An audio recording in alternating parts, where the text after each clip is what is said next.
This is a quote from Dr. Mason Rose, published in 1952, regarding the mysterious anti-gravitational work done by a man named Thomas Townsend Brown. Through the utilization of the Biefeld-Brown Effect, the flying saucer can generate an electrogravitational field of its own. The field acts like a wave, with the negative pole at the top of the wave and the positive pole at the bottom. The saucer travels like a surfboard on the incline of a wave that is kept continuously moving by the saucer's electrogravitational generator. In the context of electrogravitics, the Biefeld-Brown effect is claimed to produce an anomalous force that defies gravity. Allegedly, Townsend Brown was able to harness this effect using his specially designed version of an asymmetric capacitor. Who was Townsend Brown, and why were parts of his research concealed? Why is his report mysteriously missing from the Naval Research Laboratory? Why was an Air Force general frightened by his work? This is potentially our most mind-bending episode yet. We discuss the obscure theory of electrogravitics and how it sparked decades of secret anti-gravity research. We will explain the Biefeld-Brown effect extensively, both modern interpretations and Brown's experimental interpretations. We will also go through the history of Townsend Brown's bizarre and astounding life and reveal shocking details that may suggest his theory was correct. This episode is a must-listen for anyone interested in mysterious fringe science, theories of anti-gravity, strange cover-ups, or simply an unbelievable story. This will be a roller coaster ride. I'm your co-host Izzo, joined here by your other co-host Magnum. And this is the Swerve Podcast.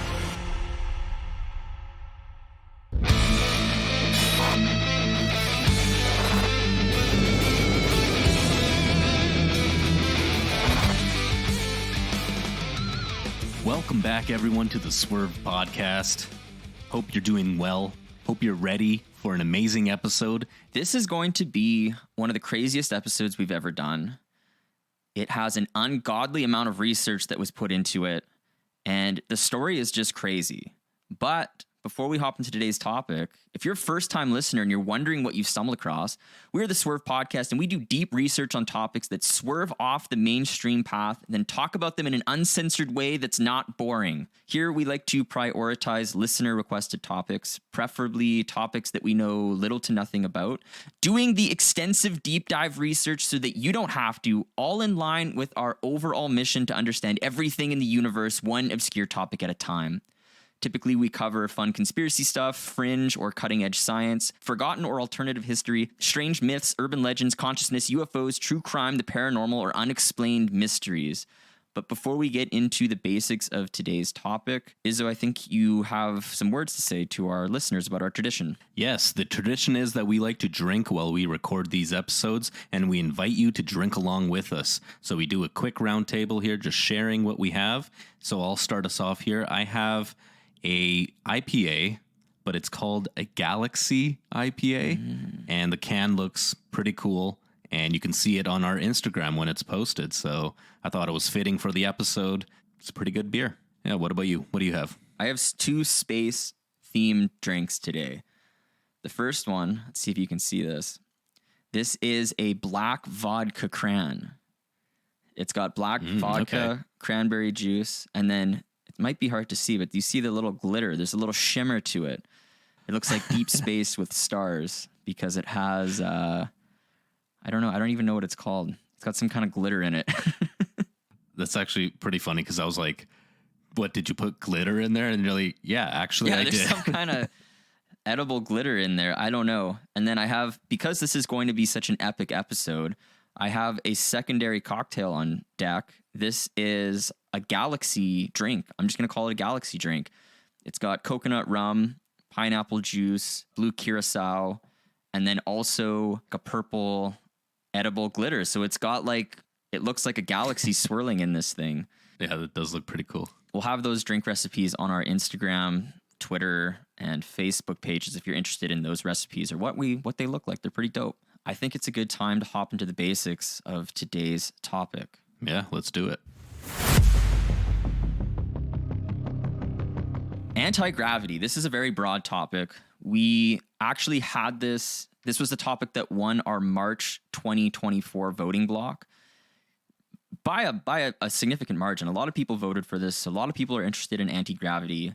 It's going to be a crazy topic. I think for today's basics, I'm going to structure this a little bit differently than I normally would.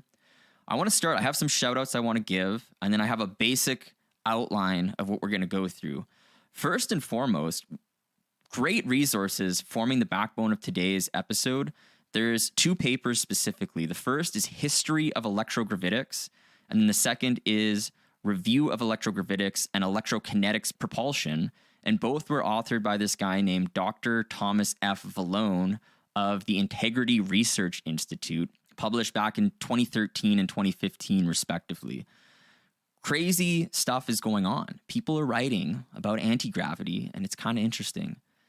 The other shout out I would like to give is to this crazy documentary called The CIA Scientist Who Built UFOs on YouTube by a guy named Jesse Michaels. And then also rexresearch.com and ttbrown.com. There's a ton of declassified documents and hard to find documents that we're going to be going through. And I would not have been able to find these if it wasn't for these resources. So I'm going to shout out whoever this person is, Nate Cull and Paul Shatskin. They have a ton of great posts on ttbrown.com and Reddit. And the information that we're going to be going through, this is kind of the backbone that it's coming through. So we're going to have all these links in the description to these resources and many of the other ones as we go through this. This is going to be a fucking roller coaster. We're going to be discussing, none of this is mainstream physics. We're going to be going to a very strange place. We're going to be swerving all over the map in an attempt to figure out anti-gravity and this very obscure history associated with it. There's potential cover-ups we're going through. There's black projects we're talking about. There's disinformation campaigns. We're going to be talking about this obscure field called electrogravitics. It's not even a field. This is just, it's like some fringe anti-gravity science that was going on through the 20s to the 50s. No one really talks about it, but we're going to be going into it and seeing what these people were talking about. Maybe something did come from this. And I don't know, we'll save it for final thoughts, but this is one of those topics I might be a convert, you know? I might be a convert. And as we listen to this, we'll see who else buys this story. I don't know, Izzo, what do you think? At first, when this topic won, I didn't really know how deep we'd get into anti-gravity or like what we could find. But honestly, it turned out to be like an amazing episode, like so informative too. It's crazy. And it just like changes the way that you think about, you know, what kind of technology we actually have and like even time travel and stuff too. Oh. So no, it's a really great episode. Yeah, totally. So we're going to go through the scientists. We're going to go through their experiments that founded the field. I'm doing air quotes, field of electrogravitics. We're going to talk about the early 1920s. We're going to go deeper than most anti-gravity things are going to go. We're even going to go to this guy named Francis Niphor. Most people don't know about Francis Niphor. He had experiments even before Thomas Townsend Brown. So we're going to talk about that in this whole anti-gravity saga. And then we're going to be talking about the Biefeld-Brown Effect, which I think it's a very confusing term because it means different things to different people. Mainstream science has its own definition, saying that it's mostly associated with this ionic wind. But then proponents of electrogravitics, such as that Dr. Thomas Vallone that we mentioned earlier, he thinks that this has to do with a novel physical phenomenon that could be used to manipulate gravity and create crafts with unbelievable propulsion and control. This is crazy. And then there's some other fun stuff we're going to go through. This main scientist guy, Townsend Brown, we have a story. He literally parachuted behind enemy lines in Nazi Germany to recover Nazi scientists as a part of his research program. So this is everything. This story is insane. So I think we should just start because we are literally swerving all over the fucking place with this topic. Let's get into electrogravitics right off the hop.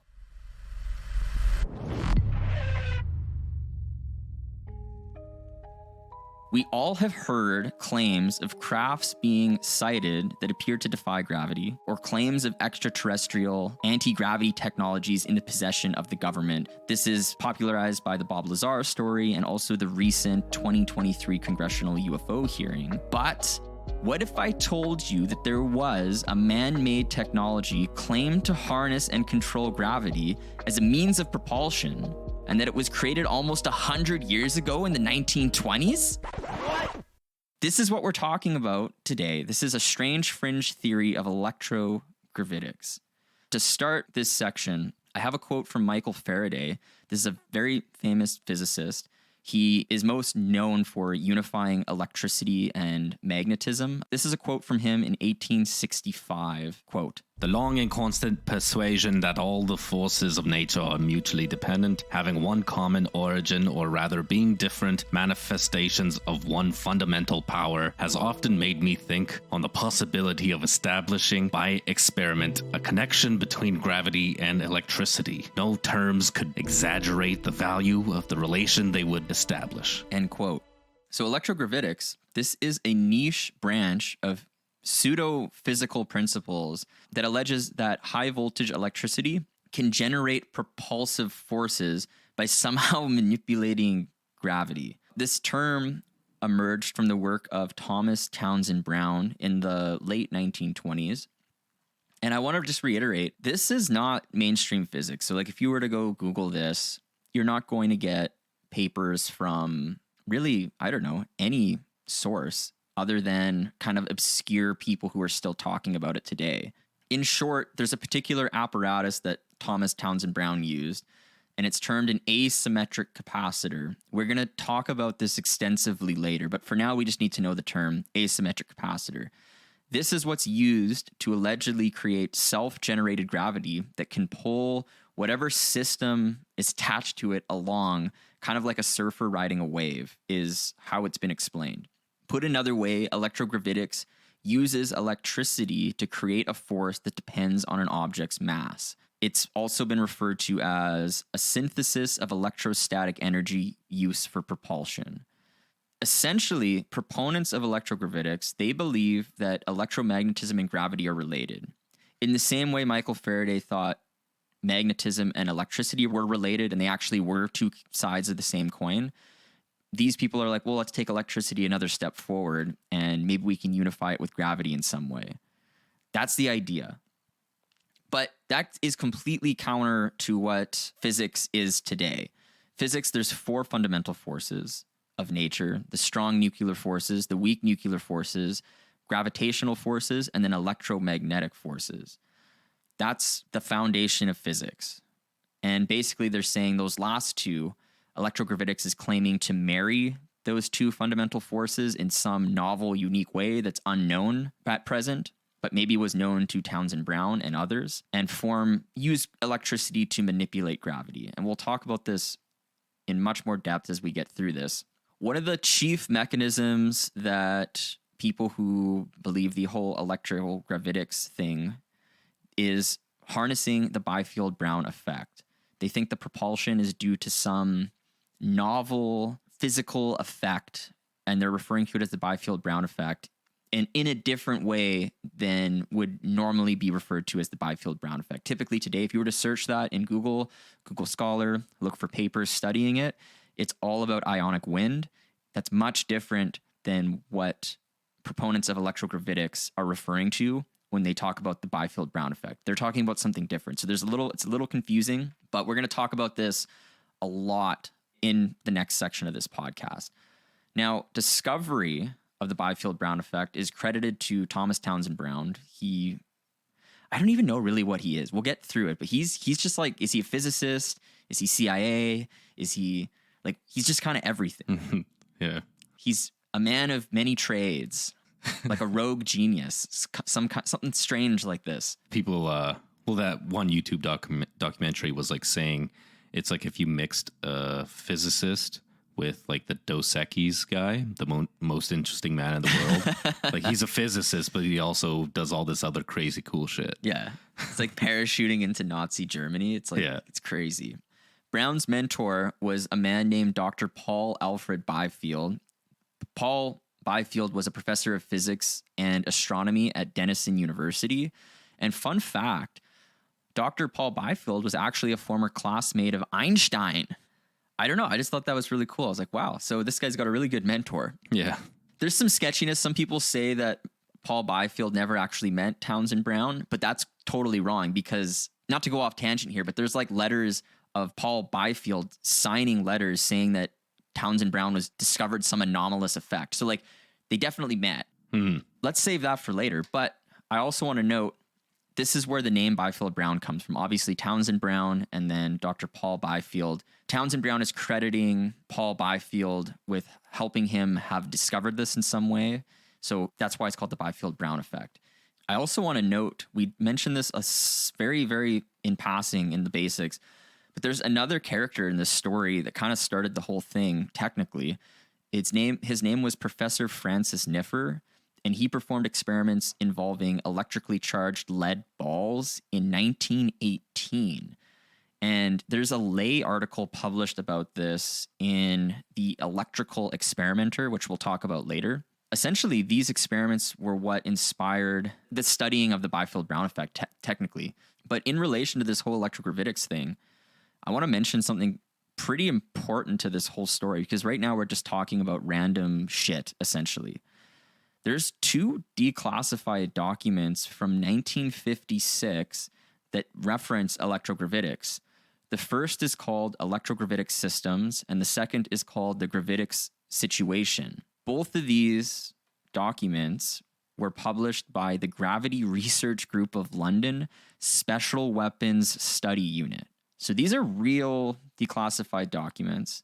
They're documents that reference Townsend Brown's work, and they also reference what's called Project Winterhaven. And we're going to talk more about Project Winterhaven in a second here. But I have a quote from one of these declassified documents, and it read the following, quote, "Unlike the turbine engine, electrogravitics is not just a new propulsion system. It's a new mode of thought in aviation and communications. It is something that may become all-embracing." End quote. So these documents really thought that this was the next leap in propulsion systems. They're referencing this Biefeld-Brown effect, this technology, in 1956. Now, these documents also state that several aviation companies were or had been interested in studying electrogravitic propulsion at this time, at least in the 1950s. They're saying this. Some of the names include Glenn Martin, which is the precursor for Lockheed Martin, Convair, Barry Rand, Sikorsky, Bell, Lear Incorporated, and Clark Electronics, and then also Lockheed Douglas, which again is a precursor to Lockheed Martin, modern day, and the company called Hiller. So I do have in the description of today's podcast, we will have links to a website that has these 2 documents reproduced, and you can find that in the description. But it's crazy. So 1956, there's reference to his work. So people that say his work didn't amount to anything, like we're going to see, this is just the tip of the iceberg. This was all over the place. People were talking about this. We have this special weapons unit in London writing about it and saying how this is it's going to be all encompassing. Like this is going to take over everything. And then it just stops suddenly out of nowhere. It's very mysterious. As I mentioned Project Winterhaven. This was a document from the early 1950s. And essentially Project Winterhaven is an ambitious proposal that was written by Townsend Brown and submitted to the U.S. Navy's Office of Naval Research. Project Winterhaven outlined a 10-year research and development plan. And I have a quote just to give listeners an idea of what Project Winterhaven was about. This is what the proposal read, quote, "It is believed by the sponsors of Project Winterhaven that the technical development of the electrogravitic reaction would usher in a new age of speed and power and of revolutionary new methods of transportation and communication. Theoretical considerations would predict that because of the privilege of sustained acceleration, top limits of speed may be raised far beyond those of jet propulsion or rocket drive, with possibilities eventually of approaching the speed of light in free space. The motor, which may be forthcoming, will be essentially soundless, vibrationless, and heatless. As a means of propulsion in flight, its potentialities already appear to have been demonstrated in a model disc-shaped airfoils, a form to which it is ideally adapted. These model airfoils develop a linear thrust like a rocket and may be headed in any direction." End quote. We will have links to the original proposal of Project Winterhaven in the description of the podcast today. That's a crazy quote. Again, this is written by Townsend Brown. This is his proposal to the Naval Research Laboratory, claiming that he has these disc-shaped airfoils that could potentially be used to travel at the speed of light. It's very wild. It's very wild. This kind of suggests, at least to me, the Project Winterhaven proposal, that a lot of this work, at least in principle, was demonstrated at some point. And we'll talk about that because one of the biggest holes in the story is, well, do we have any credible witnesses? Is there anyone that can corroborate Townsend Brown's work? And we'll see later, in some shocking ways, there's actually a lot of corroboration. It's pretty crazy. So before we get into that, I want to say Project Winterhaven, this was never officially accepted. So he writes this 10-year plan, hoping to get it accepted. And it doesn't actually get accepted, but I think that there's some shenanigans here, and let's try to talk about this as we move through here. In March 1952, the Townsend Brown Foundation Laboratory in Hollywood, California, was visited by Air Force Major General Victor E. Bertrandius. This Air Force Major General, obviously he's a general. He's got some status. He's up there. He reported to Lieutenant General H.A. Craig that he was, quote, frightened, end quote, by the flying demonstration because it was in private hands, and he felt it was, quote, in the stage in which the atomic development was in the early days, end quote. So you have this general show up to Townsend Brown's laboratory in California, and whatever he saw there, it disturbed the fucking shit out of him to the point where he goes to the lieutenant general and is like, hey, these guys are basically building the equivalent of atomic bombs in some random lab in Hollywood. Like, that's... But they never officially accepted the proposal. But then this event happened. Yeah, and it's not like they were building bombs. It's just like the gravity of it. Like if you have something that can go faster than any other aircraft can, then it's essentially like as big of an advantage as nuclear weapons. That's what I mean. Not literally building bombs, but like the technological magnificence isn't the right word for atomic bombs, but the technological level and like development that it takes to get something as crazy as an atomic bomb. They're like, well, now they're doing this with propulsion. Basically, a confidential security investigation's immediately initiated after this. It's just funny. They're like, oh, there's nothing going on here. Like, we're not accepting this proposal, but now we're starting an investigation. September 1952, the Office of Naval Research, they evaluate Brown's electrogravitics saucers and said that they were operating based on a well-known phenomenon of electric wind. Essentially, this statement is saying, well, there's nothing to see here. This is the Ionic wind Biefeld-Brown effect. This isn't this crazy anti-gravity mechanism. This is Ionic wind. That's what they're saying with this statement. Many do see this as a deliberate dismissal or downplay of Townsend Brown's work. I want to mention something important here. There was an entire report that was generated entitled, quote, The Electrogravity Device of Townsend Brown, end quote, File 24-185, Subject Special Inquiry. This was a report generated by the Office of Naval Research, or the Naval Research Laboratory, and in October 1952, so this is only a month after they release a statement saying this is just Ionic wind kind of thing, they do declassify this report. So this report should be declassified. We should, right? It should just be everywhere, right? You should be able to Google it, find it. It's declassified, right? And apparently it's about his work, and it should explain very clearly why this is just Ionic wind and there's really nothing to see here. Now, what's funny about this, no copies of the report are available from the Naval Research Laboratory. I have a couple. This is crazy. I can just say that, but let's dig into this further. One first note is Dr. Tom Vallone. This is that guy from the Integrity Research Institute. He's the guy who publishes. He still talks about electrogravitics like it's a field. He might be like the only one doing that. but he still publishes papers in like weird, obscure journals about why electrogravitics is real. He made a FOIA request for this report, which is supposed to exist. It says it exists. And they said the laboratory doesn't have it. They don't have it anymore. So they were no help in helping this guy obtain this report. Another note, there's this guy, we referenced him in the basics, Paul Shatskin. He wrote a biography really recently on Townsend Brown. He also made FOIA requests, and he was denied this report that's declassified that should be available. And then to throw a cherry on top of this whole thing, a further note, Townsend Brown's daughter, Linda, she's still alive. She's made FOIA requests and was denied a bunch of times. She took extra measures.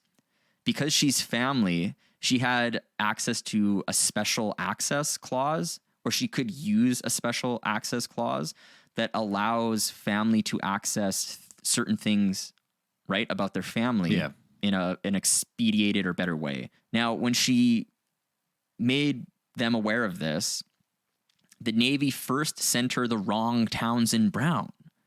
They sent her files on another guy with the same name, but it wasn't her father at all. It was just another guy named Townsend Brown. So, like, that's fucked up already. And then finally, the Navy sends her a slim and what appeared to be a highly edited version of her father's service, but there was no document of this report. This report that they said that they wrote about Townsend Brown's work in 1952, that's supposed to be declassified and available, it just doesn't exist. It's just missing. Yeah, that's weird shenanigans. Also, for the listeners, if you don't know what FOIA is, it's the Freedom of Information Act. Like, if it's your tax dollars paying for it, you should have access to it. Totally. On request. Totally. And it's her father's writing. That's not my dad. Yeah. There's some shenanigans here. This doesn't sit right with me, how this specific document, like, you have Townsend Brown doing these experiments. He demonstrates it to a general. The general gets scared shitless and reports it up the chain of command. There's an investigation that begins. They're like, it's just ionic wind. And they write a whole report about it. And you just can't find it. It would be like, like 9/11, there's like the official commission report or whatever. It'd be like if they wrote that and they're like, this is actually what happened, but you just like couldn't get it. You're like, okay, well, like, you say that you wrote about it and detailed it, but like, where is it? And they're like, well, we just lost it. Like, it doesn't make any sense. We had one copy and somebody took it and we don't know where it is. Exactly. It doesn't make any fucking sense. Something weird is happening here. I have another related thing while we're talking about things going missing related to Townsend Brown's work. There is another paper that's even older. This isn't even the report. This is a paper that was written in 1929 titled The Minor Quantum. Townsend Brown wrote this. That is completely missing. No one knows where this is. No one has a copy of this. And I don't know if this became classified. I don't know what happened to this paper, and neither do people who have researched this more extensively than we did. They don't know where this is. I think even in that YouTube documentary, they mentioned this. This is missing. So some believe that perhaps the minor quantum, this is 1929, this is written. This isn't even in the 50s anymore. That could also be a key to understanding what the real electrogravitic Biefeld-Brown effect is. So I don't know. There's something strange going on. We have that report missing, and then we have earlier work that was written by Townsend Brown completely missing. I also want to say, though, he did write other papers around this time in the 20s. Or sorry, not in the 20s, but he did have other work. He wrote something called The Structure of Space. And this is completely available. He literally hand wrote this. And he wrote this while he was working at Martin in the early 40s. And you can find that, but you can't find the minor quantum. So I actually have The Structure of Space, that paper. We have a link to it. You can find the original version of it, but there's also a digitized version, because the first version is just him writing it on paper. Someone actually digitized it so it looks, like Microsoft Word text. It's way easier to read. We have a link to that in the description if you're interested, but that's some of Townsend Brown's earlier work. To summarize what we've gone through talking about electrogravitics, it appears that electrogravitics is a niche branch of novel physical phenomena that was being studied from the late 1920s through the 1950s. Townsend Brown appears to be at the center of all of this, proposing a novel form of propulsion that harnesses his Biefeld-Brown effect.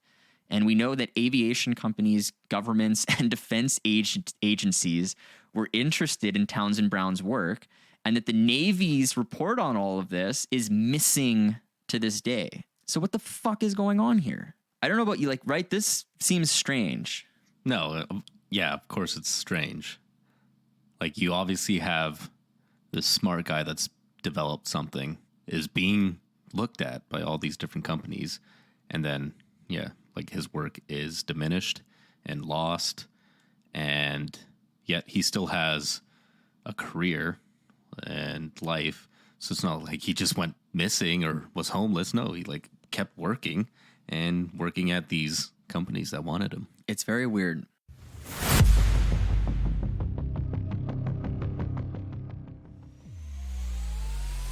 Before we continue the episode, if you're enjoying our podcast, the people you hang out with probably will too. Do us a solid and please pass on this episode to your social media friends on Facebook, Instagram, X, or other platforms. We would definitely appreciate your support. I'd also like to take this time to shout out some of our valued listeners. Huge shout outs to our newest initiates on Patreon. Shout out to Lost Souls, also known as Mike Vanderlamy, and Shane Williams for joining our Ride the Wave tier. Huge super shout outs to RYQN Sketty, Ensmouth, and Hugo Boss for sliding into our Slap That Ass tier. And lastly, special epic shoutouts to Kristen J and Alexius Ryan for joining our producer tier. The support from everyone has been incredible, and we appreciate the fuck out of all of you. To everyone else, please feel free to submit your topic or drink recommendations at theswervepodcast.com. May good karma and vibes be with all of you.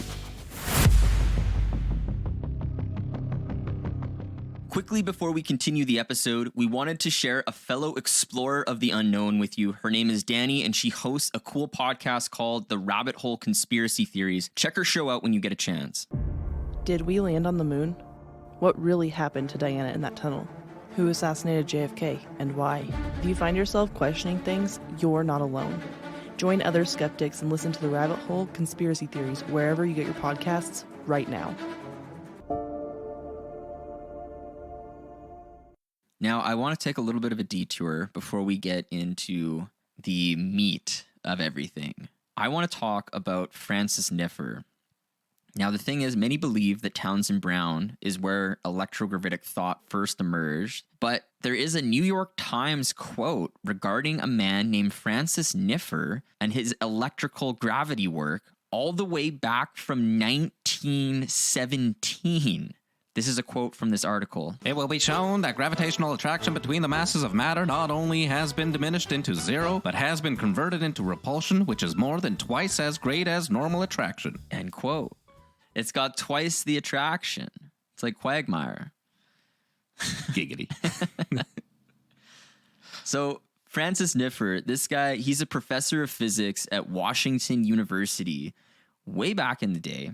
He's a pioneer of electrogravitics work, and he wrote something called Can Electricity Destroy Gravitation? This was a small article published in a newspaper/magazine type thing called The Electrical Experimenter in 1918. Now, the experiment that Francis Niphor did, this is all before Townsend Brown and all this shenanigans. He set up an experiment that resembled what's called the classic Cavendish experiment.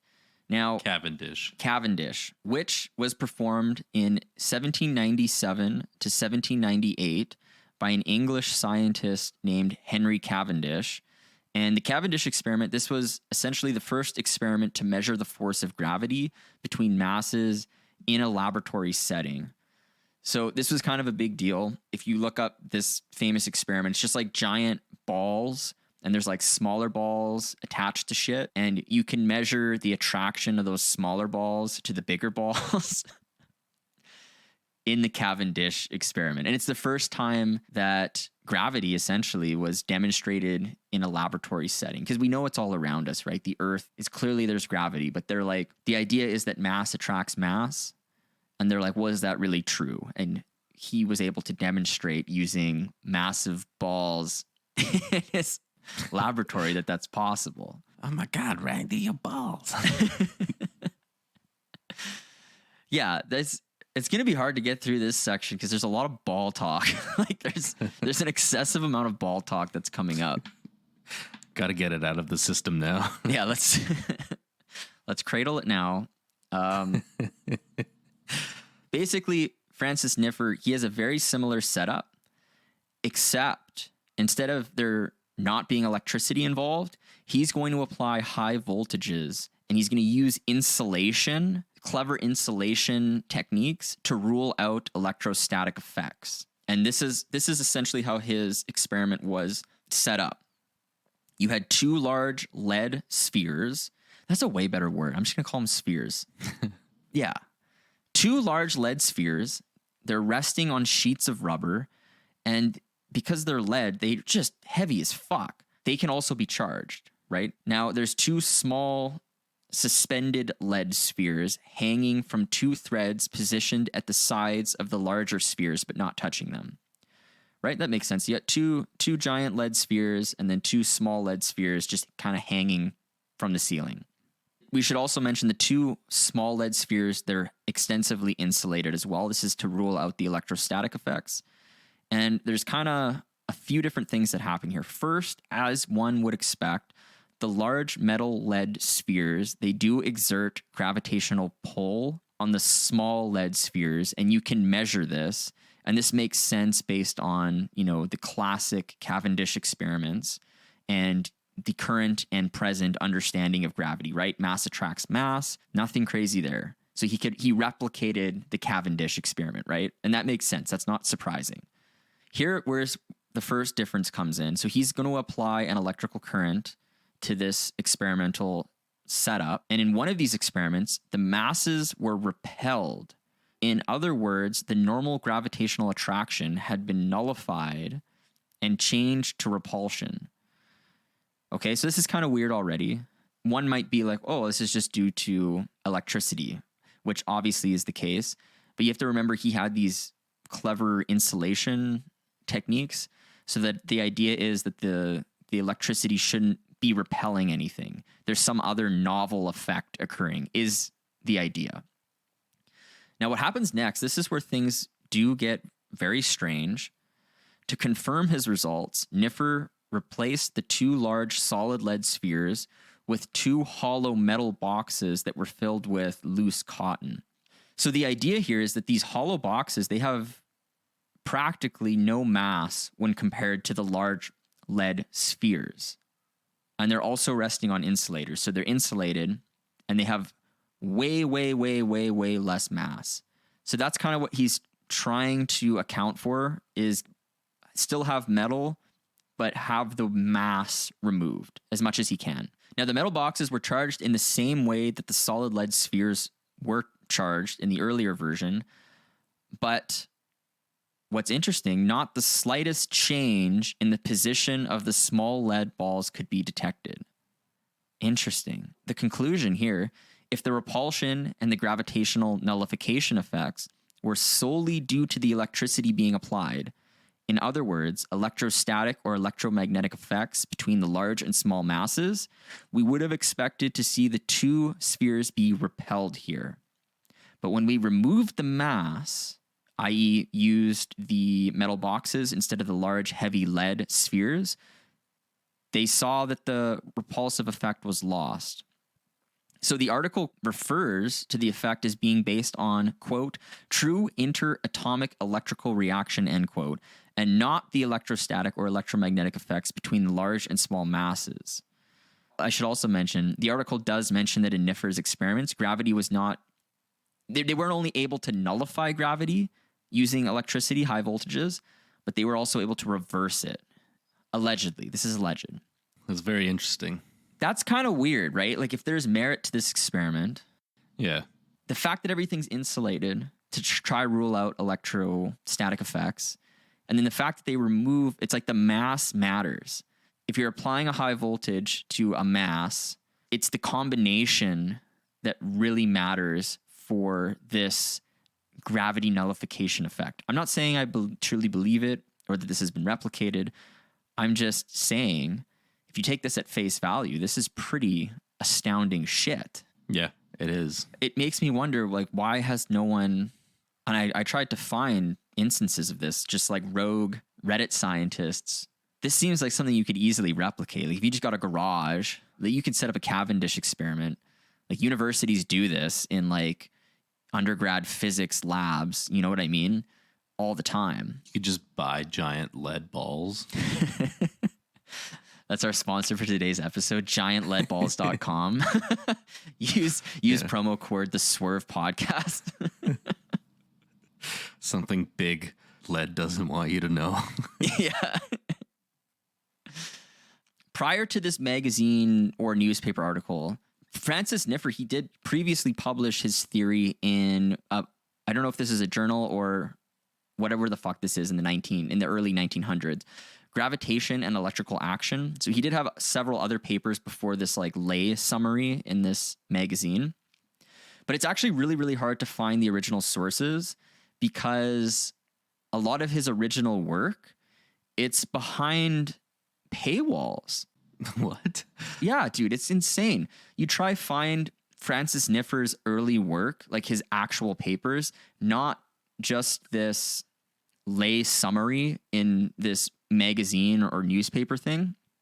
They're behind paywalls. You have to pay for them. You can access them, but I'm not going to pay for them. This is for podcasts. Like how much we're in the red, baby. What are we? We can't be throwing dollars at paywalls. So you either have to buy expensive books on Amazon that allege to have the original papers of Niphor, or you have to, pay a scientific publishing company money to go behind their paywall. But here's something interesting. Again, shout out to rexresearch.com, which we cited in the beginning. You can find copies of his writings and papers on this website. So we'll have links to that in the description. If you're interested in going to find his original work and see what he was saying, you actually can find it. But it's not the original. So is it tampered with? I can't say for certain. How much is it? How much is the paywall? If I remember, it's like $50, something like that. Okay. Interesting. Yeah, it's not terrible, but that's too much for the podcast. We're bleeding out here. So to summarize, Francis Niphor, his work kind of highlighted some early anomalies using high voltage effects on propulsion, you could say. And this kind of set the stage for the electrogravitical work to come with Townsend Brown. Very niche story. You don't really hear much about Niphor anywhere. No. So I wanted to pay special attention to his large balls because I feel like there's something important happening with that. And you heard it here on the Swerve podcast. The other thing I want to say about most of these experiments is you need high voltage. You can't just plug it into your outlet and there you go. No, it has to be extremely high voltages that you apply to these things to get the effect. Absolutely. That they're doing. So, and you should not do that as a human citizen because you will kill yourself. Well, don't high voltage fuck isn't around. Well, okay. the problem. Okay. You're right. It's the current. Yeah. The amps. I know. I'm just, I don't want to put any words out there. People are going to be hanging lead balls and putting 500,000 volts through them. Fuck no, don't do that. Lead balls with holding an a lightning rod. Come on. Get it. I want to go to space. That's basically an impersonation of me on any given day. You got space. Trying to get to space. Fuck. All your problems would be solved if you went to space. Yeah. That's why I'm so interested in this topic. Trying to get the fuck out of here. Anyways, let's talk about the Biefeld-Brown effect finally. This is crazy shit. It is claimed that Townsend Brown in the 1920s discovered that his particular electrical apparatus miraculously lost weight when he applied high voltages to the system. That is, if the positive terminal was pointed upward on a scale, it would lose weight. When the positive terminal was pointed downwards on a scale, the apparatus appeared to gain weight. He realized that this effect was not a real weight loss, but a movement in the direction of the positive terminal. The apparatus appeared to defy gravity. This was the birth of the famous Biefeld-Brown effect. So what the fuck is this? It's actually very tricky to explain the Biefeld-Brown effect because there are two schools of thoughts on the physics that's occurring to explain the phenomenon. The first, normal physics, when you're talking about the Biefeld-Brown effect, they say that this is a legitimate and repeatable effect used in several applications, which we will discuss in a second here. But the thrust from the Biefeld-Brown effect is solely due to ion wind or ionic wind, which we will explain in this section. The second, this is the niche, secret anti-gravity woo idea. Has nothing to do with mainstream physics. This is like the out there shit. This is why we're swerving. Proponents of Townsend Brown's electrogravitics say that the effect Townsend Brown discovered was not due to ionic wind because, as we'll discuss in a later section, there's new information that came out indicating Brown also performed these experiments in a vacuum, which would rule out ionic wind. We'll explain that later. But they argue that this effect is due to some unknown principle in physics, likely associated with some notion of electrogravitics. That's the second claim. So there's two things to untangle. I think it's of value to listeners because a lot of the resources out there, they go straight into the swerve. They're like, let's talk anti-gravity, niche, crazy. I think it's beneficial if we tackle the mainstream physics interpretation of the Biefeld-Brown effect first, and then talk about the niche, secret anti-gravity idea. That's how I like to look at these topics. We should break them down in this way. And I think it's going to be beneficial for listeners and add to the story. Yeah, I think so too. That's a good way to set it up. Mainstream physics, Biefeld-Brown effect. What is this? The Biefeld-Brown effect is an electrical phenomenon that generates ionic wind between the positive and negative electrodes of an asymmetric capacitor. Remember that word we brought up? We'll be talking about it here. The ions in the ionic wind transfer momentum to the surrounding neutral air particles, generating a force or thrust. The easiest way to understand this, the best phrase, is ions pushing on air. You're generating ions at the positive terminal, they're pushing on the air beneath them, and they're generating an upward thrust. That's the best way to explain this. Now, ions, bringing everybody back to fucking high school chemistry here, these are simply atoms or molecules with an electric charge. And in the case of most Biefeld-Brown effects used on like ionocrafts in mainstream physics, you're getting ions from air molecules being produced, and this is where you're getting your ionic wind from. To put this another way, the effect creates a net force from the negative toward the positive terminal. What's interesting about the Biefeld-Brown effect, and Izzo, you did allude to this earlier, the effect is generated when you use high voltages. You have to apply a high voltage to the electrodes of an asymmetric capacitor. Remember, this was our buzzword. Let's actually explain what the asymmetric capacitor is here. You basically have a system of two electrodes. There's a positive and a negative terminal. So there's just two things. And then in between the two electrodes, so in between the positive and negative terminal, they have what's called a dielectric. Now, dielectric is just a very weird word, but really all it means is an insulating material. So a dielectric, it's not good at conducting electricity. Like wood. Wood would be a dielectric, right? Yeah. Drywall. Can't really move electricity through it very well. So you need rubber. Yeah. Rubber. So it's just something that's in between the two terminals. Why is it called an asymmetric capacitor? We've brought this word up a few times already, but we never really explained it. Well, the electrodes, they're not symmetrical. They're asymmetric, hence an asymmetric capacitor. One electrode in this case, the positive electrode, it's much smaller than the negative electrode. That's like the most crucial point when you're talking about asymmetric capacitors and the Biefeld-Brown effect. The positive terminal must be much smaller than the negative terminal. That generates the most thrust. So this is when they design these things, and like when they're making it, using this effect for different crafts that they make, this is like an important feature. So using a smaller positive electrode allows for more thrust to be produced in comparison to a conventional capacitor, or a symmetric capacitor, I guess you could say. So basically, when you're saying what all an asymmetric capacitor is, you just have different sized electrodes. And in this case, positive is much smaller than the negative. And then in between them, you have a dielectric, something that sucks at conducting electricity. We do have diagrams in our notes, but we don't have them for the podcast. So I would like to explain real quick. I guarantee, or at least most people, has seen this effect at some point in some physics video or whatever. These ionocrafts are, you can make them at home.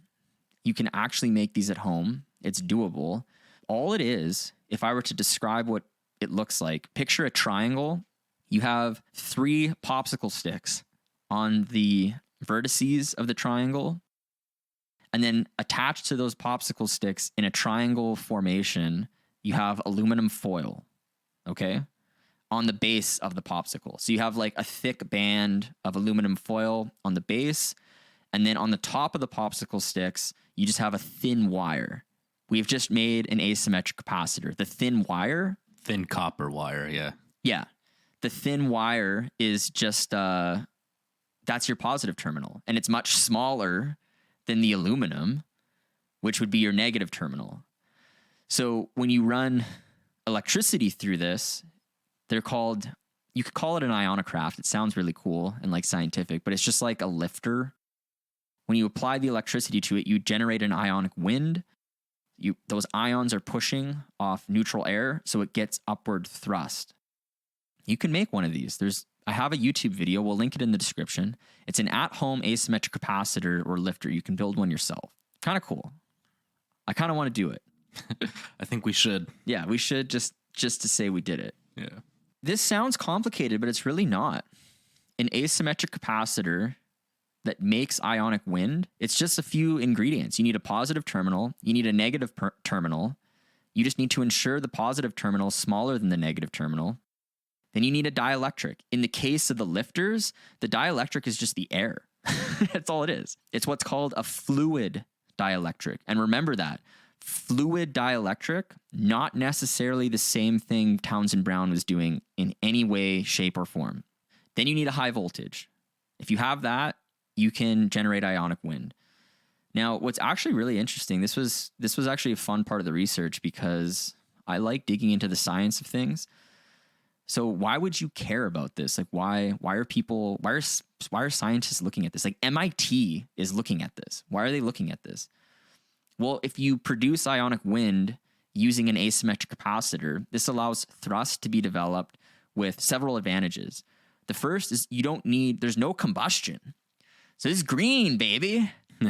There's no combustion. It's just fucking ionic wind. So there's no CO2 emissions. So in theory, right, I guess that's probably why it gets a lot of funding. But there's no moving parts. This is also interesting. There's no engine. There's no propeller.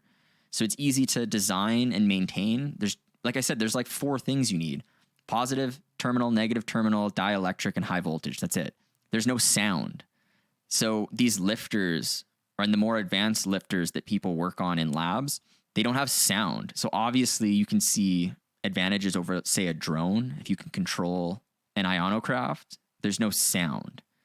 Drones are loud as fuck and disruptive. Yeah. So you could see even military application. You could see maybe why defense would allocate money to this. Yeah. I'm thinking about the pyramids. Did they build the pyramids like this? Probably. They're flying and shit. I don't know. You got maybe just lifting the stones because the Nile that ran underneath, like the red granite, created enough. That could have been the anode. I like that take. I like that because I had a thing about Coral Castle and final thoughts. Maybe we'll save it for then. Yeah. So, no, I agree. Maybe there might be something with that too. How are you able to move all these heavy stones? Mm-hmm. Now, just back to the ionic wind, one of the other advantages, there's no onboard fuel, that's just cool. Like there's just no fuel source. So there's not like explosions or anything like that can happen. What they call these scientifically, the main application, they're called electrohydrodynamic thrusters used for ionocrafts. That's what they refer to them as. Now, in 2018, MIT, they actually built an ion wind plane. This was the first airplane propelled by ionic wind, and it absolutely uses the Biefeld-Brown effect in the mainstream physics interpretation, not the crazy anti-gravity interpretation. This paper MIT published in the journal Nature, which is one of the highest, greatest, prestigious journals that scientists can publish in. It's called, quote, Flight of an Aeroplane with Solid State Propulsion, end quote. Essentially what they did, they made a model plane. It's only about 12 feet long. So it's pretty decent, but it's not, there's not humans on this. This isn't like a Boeing. This is just like a fake model plane they used. And it flies with no moving parts at all. There's no engine. There's no jet. There's no propeller. It's quiet. It's green. It's green, like Tesla. Yeah. You just need electricity that uses coal. But other than that, it's green. They do not explicitly mention Townsend Brown's name. MIT doesn't. But they do say that they were inspired by an obscure scientist from the 1920s. So who is that? Probably Townsend fucking Brown. Einstein. Yeah, Einstein. So I thought it was cool. I will have a link to the MIT ionic wind plane, if listeners are interested in that article or watching it on YouTube. We have those links in our description. Also, tying off this ionic wind thing, there's some that allege the B-2 stealth bomber actually uses the Biefeld-Brown effect. This is kind of crazy. I mean, it looks like a triangle. Yeah, I guess, hey? It's a little bit different than that, though. The idea here is that it's not flying with the ionic wind, but it can reduce drag by electrostatically charging the craft. You can reduce drag, make it more efficient. And this isn't a for sure thing. This is just all speculation because a lot of these build plans are obviously not, this isn't public knowledge. But there are people that believe the stealth bomber charges the leading edge of the body using a high voltage and electrically charges the exhaust. So you can think of the front being the positive terminal and the exhaust electrically charged being the negative terminal. And Northrop, this was a company that built the stealth bomber. They tested leading edge charging in 1968, and there is a record of this. They did retract the paper, but this is what the paper said, quote, the B-2 surfs its own electrostatic wave, the negative cloud chasing the positive wing, reducing fuel consumption and helping to keep the bomber aloft high altitudes where thin air reduces wings' conventional lift, end quote. So they said that. They basically said they're doing it, but then they retracted it. They're like, maybe that's too far. Interesting. Yeah, and this is 1968. So people are like, well, they're using Townsend Brown's work for this craft, probably. Not the anti-gravity, but just the ionic wind Biefeld-Brown effect.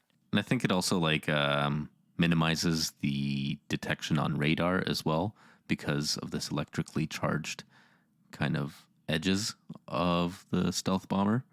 Could be. It just kind of masks it on traditional radar, yeah. Yeah, could be that too. The B-2 is shaped similar to how Townsend Brown suggested an electrogravitic craft should be for maximum charge separation. That's one of the claims. And also Townsend Brown suggested that an electrogravitic craft should be powered by needle point flame jet generators, which electrically charge the exhaust. So the fact that he said that, and I know they retracted it, but they did say that's what they were doing. It's kind of his ideas were definitely applied. Well, not definitely, but seem to have been applied to highly, whether or not anti-gravity is a thing, it's like they've probably still used his ideas. Interestingly, I did find a recent study from a group in Spain. This is a publicly available study from 2022 that may corroborate this idea indirectly.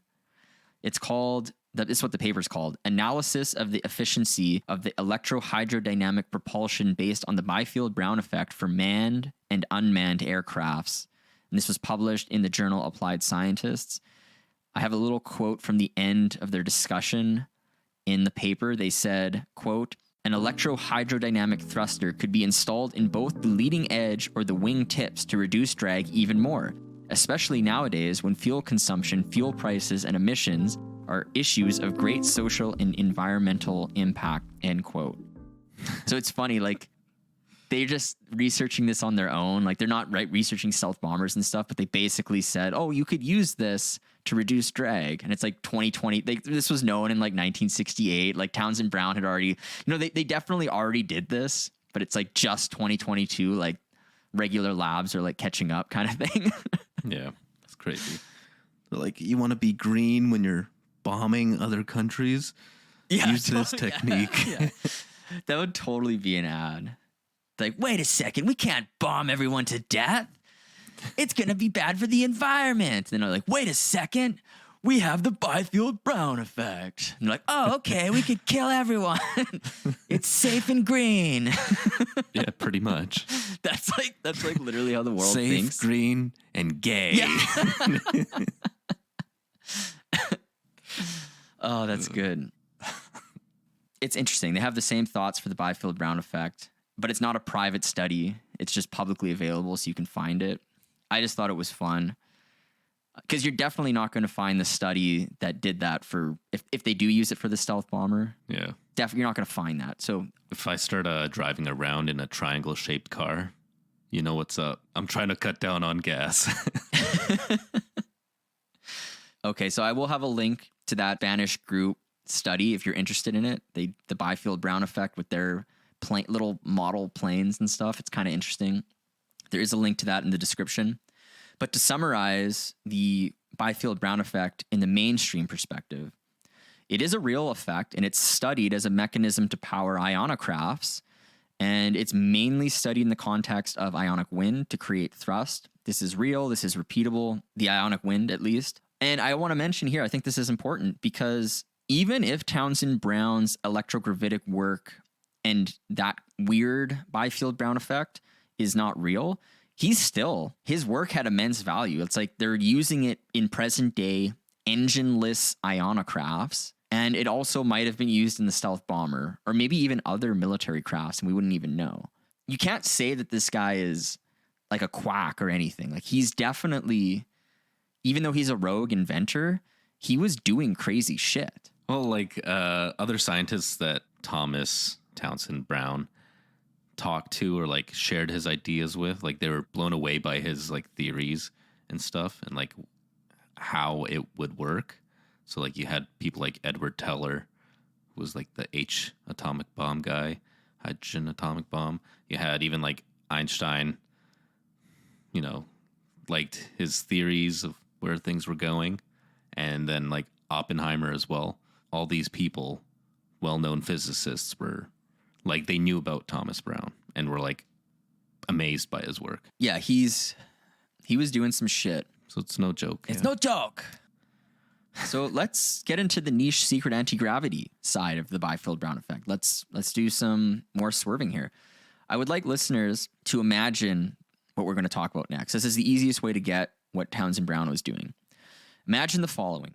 We have two metal plates. Imagine two kind of upside down dinner plates, but they're made of metal.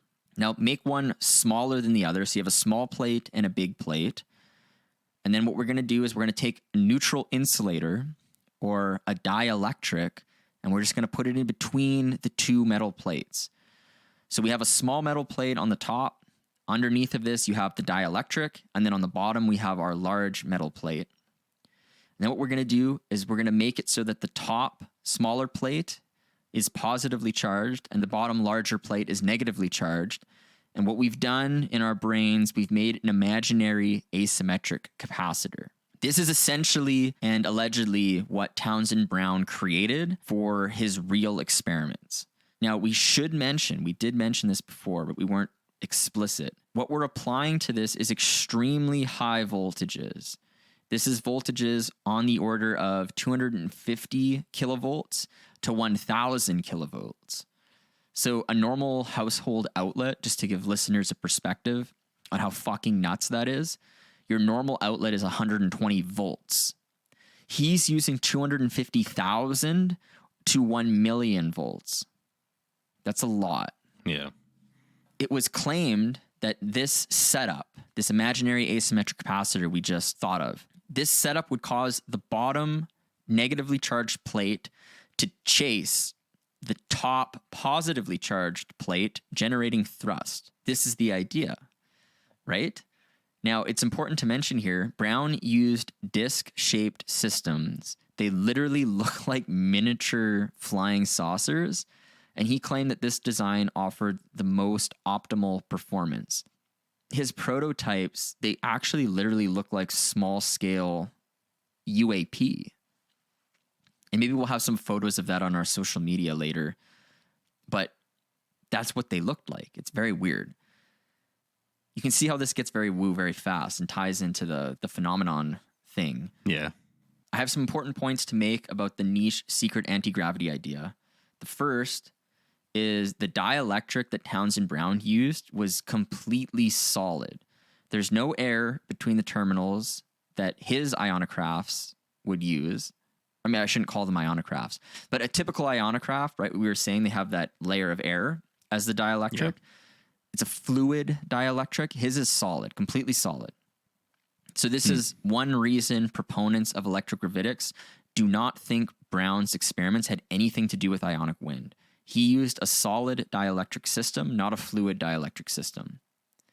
Now, what we're going to talk about next here, this is also very important, is the K value, or the dielectric constant. We're going to spend some time here because this kind of like fucked with me for a bit.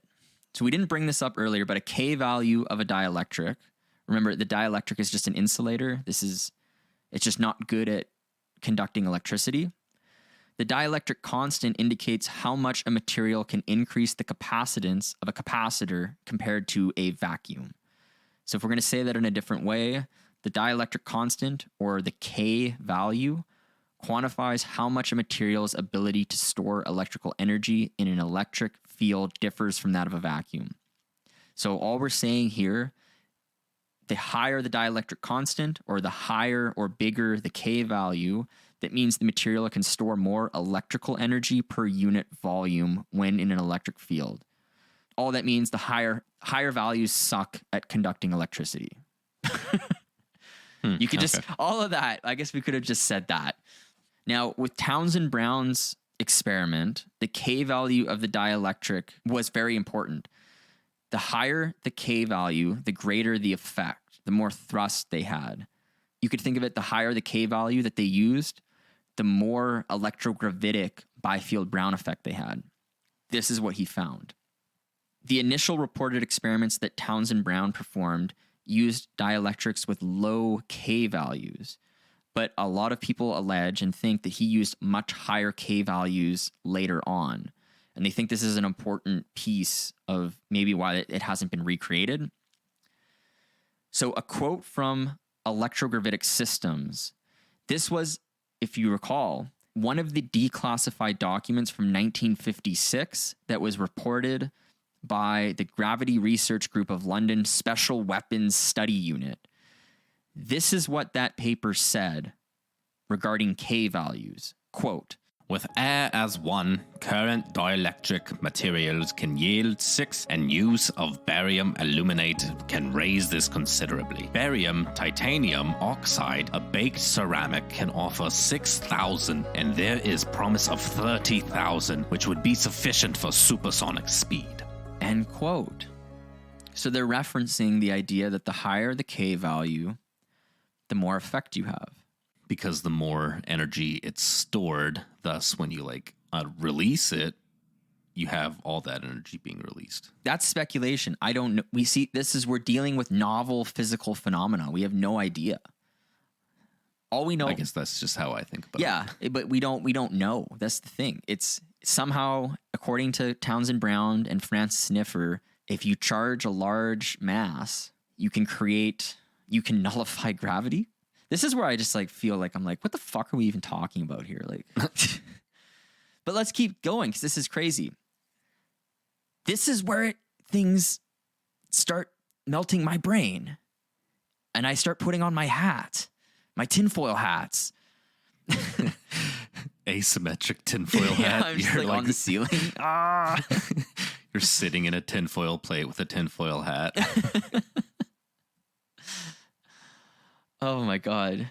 I'm so close to being that guy. It's so sad. I guess it would have to be like a tinfoil base and like a crown or a crown hat or a copper hat. Yeah. We need more tinfoil. Why is there never any tinfoil? I use it. Anyways, keep K value in mind. Keep the dielectric high K value in mind, because this is swerving for a moment here, even more than we already are. I want to go on a little tangent. There's some that allege metamaterials have been developed that may be related to this. Think metamaterials that are very, very good, that have very high K values. One, Dr. Gary Nolan. We've brought him up on the podcast several times. He's a Nobel Prize nominee and Stanford professor.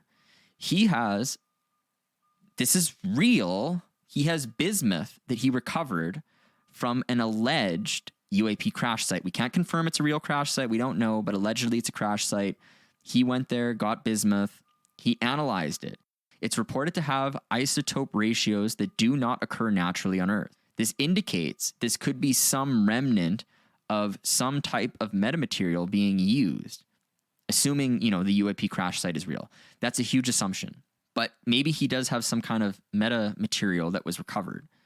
Secondly, keep this in mind. Lewis Witten, the father of Ed Witten. Ed Witten, right now, present day, he's the main dude in string theory. You know how like Einstein was the main physics guy for general relativity, and like everyone's like, yeah, fuck yeah, Einstein. Yeah. Ed Witten is that guy present day for string theory. His father, Lewis Witten, he was a theoretical physicist that was hired by the Martin Corporation. Remember, precursor to Lockheed Martin. He was hired to study gravity way back in the day. That's kind of already weird. So he's already being hired by an aviation company to study gravity. But here's a quote from Lewis Witten. Back in the day, this is a quote. He said the following. A guy named Townsend discovered that there was a type of bismuth that was repelled instead of attracting. End quote. So guess what? Apparently, bismuth has a relatively high K value, or dielectric constant, whatever you want to call it. Special K. That's why you eat your special K, yeah. Right? Okay. So you have Gary Nolan from an alleged UAP crash site finding some kind of weird bismuth. And then you have this guy who used to work on gravity for an aviation company, whose son happens to be like one of the smartest mainstream physicists of all time, saying something about bismuth. There's like some kind of weird connection here, potentially. But just based on what I looked into, if you look at K values, if you make the vacuum 1 and then glass is like 5, 10, raw bismuth would be like 130 to 155. It's decent, I guess. But ceramics are much crazier than that. They're 100 to 10,000. Kind of your quote earlier mentioned that. But the question is, what about these special isotope ratios? Or maybe a metamaterial derived from these special isotope bismuth? Would that be like, is that the 30,000 that was mentioned? Is that 100,000? Is that a million? Is that a billion? Yeah. Is it a trillion? Where does it end? Here's my third piece of information on this tangent. Dr. Hal Puthoff, I actually mentioned him on the podcast numerous times. He mentioned that different material recovered from a different alleged crash site possessed layers of magnesium. So this isn't the same crash site that Dr. Gary Nolan went to. This is a different one altogether. They have a different type of material. This is what he said, quote, the material consists of 26 alternating layers, 1 to 4 microns, dark bismuth, and 100 to 200 microns silver magnesium/zinc alloy, end quote. Okay, so it seems like we have some weird material from an alleged crash site. It's got different layers alternating between bismuth and magnesium, basically. Why am I saying this?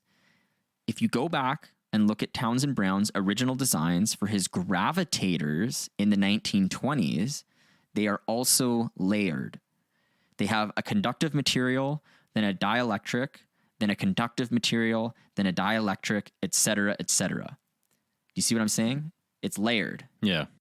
Between something that's conductive and then something that's a dielectric. So this is huge speculation, but is it possible that this metamaterial has been developed already and it uses many, many thin layers of a special isotopic ratio of bismuth as the dielectric and then magnesium as the conductive material? And it's like they're microns apart from each other, right? So it's just like incredibly layered in a small amount of space. And maybe that amplifies whatever this effect is, if this is real. I don't know. We're swerving here. And then you have the solid dielectric, not the fluid dielectric in that setup. We're swerving. We don't know. But I find all this information very compelling. Or intriguing, I should say. So let's go back now to talking about what possible theories of the electrogravitic Biefeld-Brown effect there is. We're still talking about Biefeld-Brown. We just went on a little quick tangent. Now we're back. It's a crazy tangent. Probably was going to make a very good clip for the podcast. But what are the theories? Why isn't it ionic wind? And if it's not ionic wind, what the fuck is it? Well, I don't really know, but I have two sources that claim to have ideas on what this could be. The first has to do with negative mass. It's an idea of negative mass.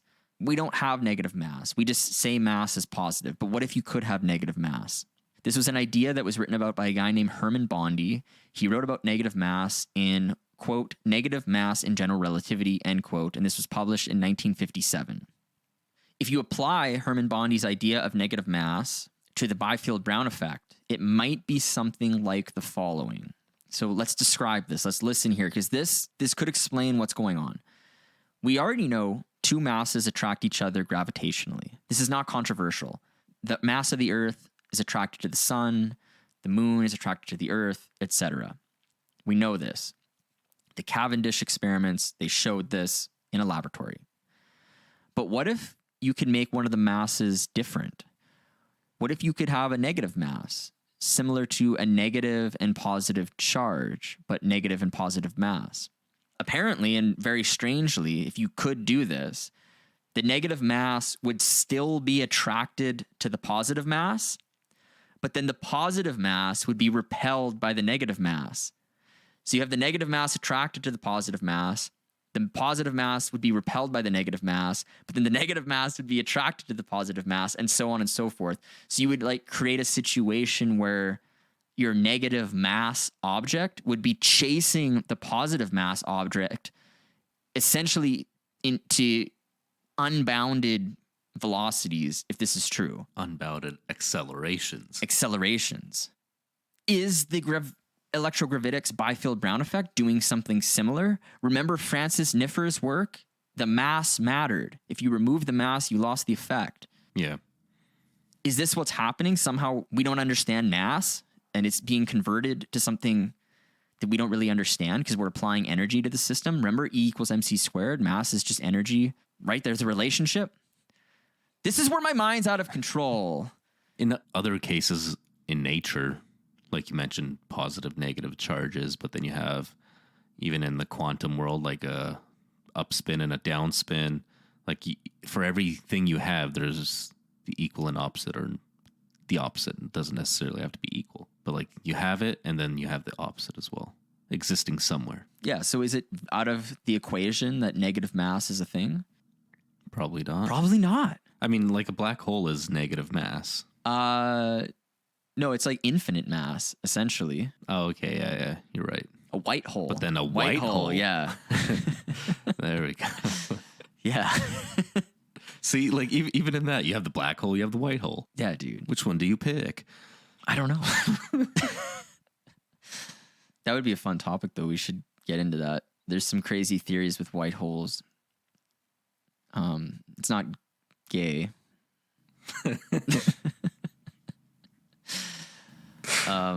But it could be. The next theory. 0-point vacuum fluctuations. This is the best explanation I could find that wasn't negative mass related. This is in a paper called, quote, Explanation of Dynamical Biefeld-Brown Effect from the Standpoint of ZPF Field, end quote. This is a guy in Japan who published this paper in 2008. He's one of those like niche guys who's on the fringe that talks about electrogravitics, kind of like Dr. Thomas Vallone that we brought up. I do have a link in the description for his paper if you're interested in looking at it. I don't know fucking anything about the equations that he's referencing. So if you do and you want to double check, do it and let us know, because that would add to the story here. But essentially, he's claiming the following. This is directly from the paper, quote, the origin of the dynamical Biefeld-Brown effect might be attributed to the interaction between 0-point vacuum fluctuations and high potential electric field applied to the capacitor, end quote. So he thinks this has something to do with 0-point vacuum fluctuations and harnessing that in some way. Another thing I found interesting about this paper, this is just a fun little fact here. It also talked about how a research group at Honda also saw weight reduction by applying high intensity electric fields to their capacitor. So apparently there's like evidence at Honda, like a Honda Civic, like one of their research groups like came across Townsend Brown's effect randomly. And there's not like much mention of this anywhere, but apparently, remember I was saying when he put it on a scale it like lost weight? Apparently they did that. Yeah. But I never heard about it. I mean, Honda engineering is unrivaled. You can buy the Swerve podcast, use that as a code when you check out at hondacivic.com. So I just wanted to mention that. These are kind of the two ideas. I like the negative mass idea, but there's also this idea that somehow 0-point vacuum fluctuations are related to this. And I don't understand it, but there is a paper out there where he has a ton of equations and then he mentions Honda, and I linked it. Let us know what you think. If we have physicists listening, let us know. I'm not going through the math. I'm not going through the math. I miss doing math, though. Maybe I will go through the math. I have nothing better to do. Go buy like a shitty used Honda Civic and try and make it float. Turn it into a aircraft. Yeah, maybe. I want to get on to the next thing here. We're still in the Biefeld-Brown. I want to mention here, we can agree this is madness. Like we're pretty out there on a limb right now. We're on the edge of the cliff. There's an alleged discrediting campaign that was put against all of this. We already talked about these reports going missing, which is strange. Now, some claim that the electrogravitic Biefeld-Brown effect was intentionally discredited and strategically stigmatized from a defense perspective because something legit was occurring with his research. So in general, several military and government institutions released reports that emphasize that ionic wind explains the thrust of asymmetric capacitors, which we already talked about. That's kind of the mainstream interpretation. This isn't untrue. We know ionic wind and asymmetric capacitors are related. But what's crazy, many of these allegations do not actually use the same materials or methods that Townsend Brown did. It's not even fucking close. This is why I'm also putting on my tinfoil hat. 1988, this is a famous military experiment. It's called the R.L. Talley's report. It's titled 21st Century Propulsion Concept. They tested the claims that Brown's system functioned in a vacuum, and they tested similar systems based on asymmetric capacitors in a vacuum. I say similar systems because they're definitely not the same, but they tested similar asymmetric capacitors in a vacuum. And they found that they're like, oh, the results failed. Two things. One, they didn't even use the kilovolts that Townsend Brown reports at all. They were using 19 kilovolts. Townsend Brown was using 250 kilovolts. So it's like they deliberately are like, oh, it failed, but they didn't even use the same methods. Yeah. They definitely didn't even use the same asymmetric capacitor system. They had a different type. So it feels intentionally like, hey, we did it close enough that we can say it failed. So that's like a nail in the coffin. But if you look at it, it's not his methods. The second, there's 2 reports that came out in 2004. Both of them are from NASA. The first, 2004A, this is a NASA report. The first author is Jonathan Campbell. It's called NASA Marshall Space Flight Center Barrel-Shaped Asymmetrical Capacitor. They also were looking into asymmetric capacitors in a vacuum, and they used up to 50 kilovolts, and they reported no movement. So they cited there's no novel physical properties at play to explain the phenomenon. Again, why the fuck aren't you're NASA? You don't have 250 fucking kilovolts? Why are you using 50? Why? Isn't that weird? It is. Yeah. I don't know. From our standpoint, it is weird. Like, you have the materials, you have the capacity to do it, yet you purposely don't. Yes. 2004B. This is the second study from NASA in 2004. It's called Asymmetrical Capacitors for Propulsion. They also tested systems based on asymmetric capacitors in a vacuum.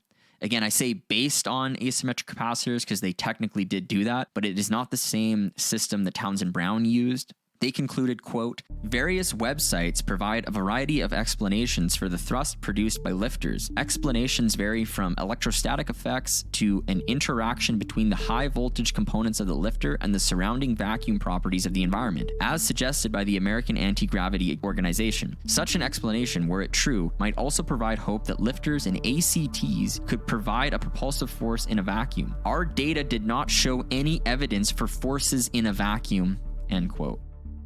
Basically, again, they're not doing this. They're not actually doing Townsend Brown's. They're doing like something similar. And the idea is if you're in a vacuum, ionic wind can't work, right? There's no air. Yeah. There's no air being ionized to generate the thrust. So if it works in a vacuum, it's like, holy fucking fuck. This is a novel physical phenomenon. This is crazy. But they're saying, hey, we also did it in a vacuum, but we didn't do the same experiment. And it failed. Yeah. So it begs the question again. This is like why some people think this is a discrediting campaign. The final one that I looked into is a 2009 NASA study. This is called An Investigation of Ionic Wind Propulsion.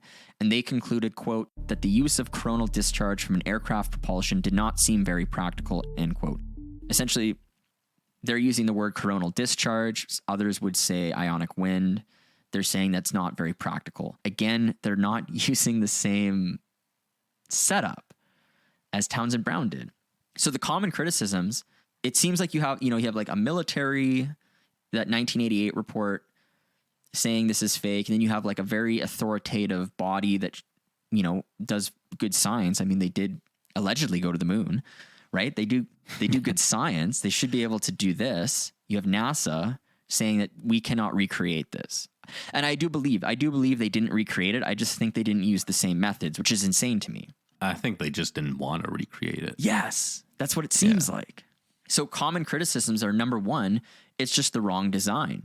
Brown's work indicates that he used saucer-shaped structures. This was optimal for performance. That's what he said.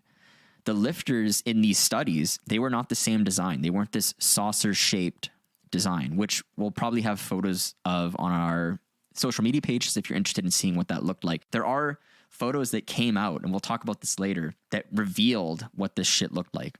2, fluid dielectrics. Brown used a solid dielectric system. We brought this up before. Many of these studies that use lifters, they use air or gases as the dielectric. Hence, they're a fluid dielectric. They're not solid. So again, the design's wrong. 3, again, wrong voltage.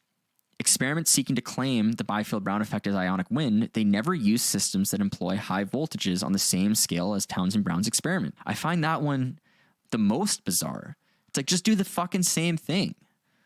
Why are you doing an order of magnitude less? Yeah.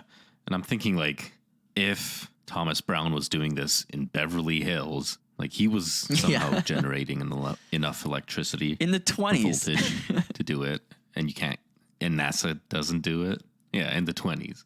Yeah, no, it's very weird. And then the final criticism is just the wrong dielectric. we already said the fluid dielectric, that's clearly wrong. But like, what if, even if it is solid, we don't even know what he was using. Even if you wanted to do solid, we don't know. That's actually something we don't know. So apparently Townsend Brown would show the wrong dielectric. He would show his experiments using a fluid dielectric instead of a solid dielectric as a mechanism to prevent espionage. He didn't initially do this, but he did this later on. And the reason he did this later on was apparently he had a run-in with a Russian spy that posed as a janitor at one point during his studies. He took it upon himself to go on a self-disinformation campaign, basically using a fluid dielectric so that it could be claimed that it was merely ionic wind when really he was using a solid dielectric. That's the idea there. So there's disinformation from like big parties. He's in his own self-disinformation campaign. It's very bizarre. What I want to talk about here is we talked about the disinformation campaign. We talked about why there's criticism of it, but who actually saw any of these miraculous events? Can we give any corroboration to Townsend Brown's work? And the answer is yes, we can. There's a series of credible witnesses. The first I want to talk about is a guy named Agnew-Bahnson. Honestly, we could do a whole topic on Agnew-Bahnson, and I really would do it. If listeners are interested in this story at all, let us know. There's many different anti-gravity stories.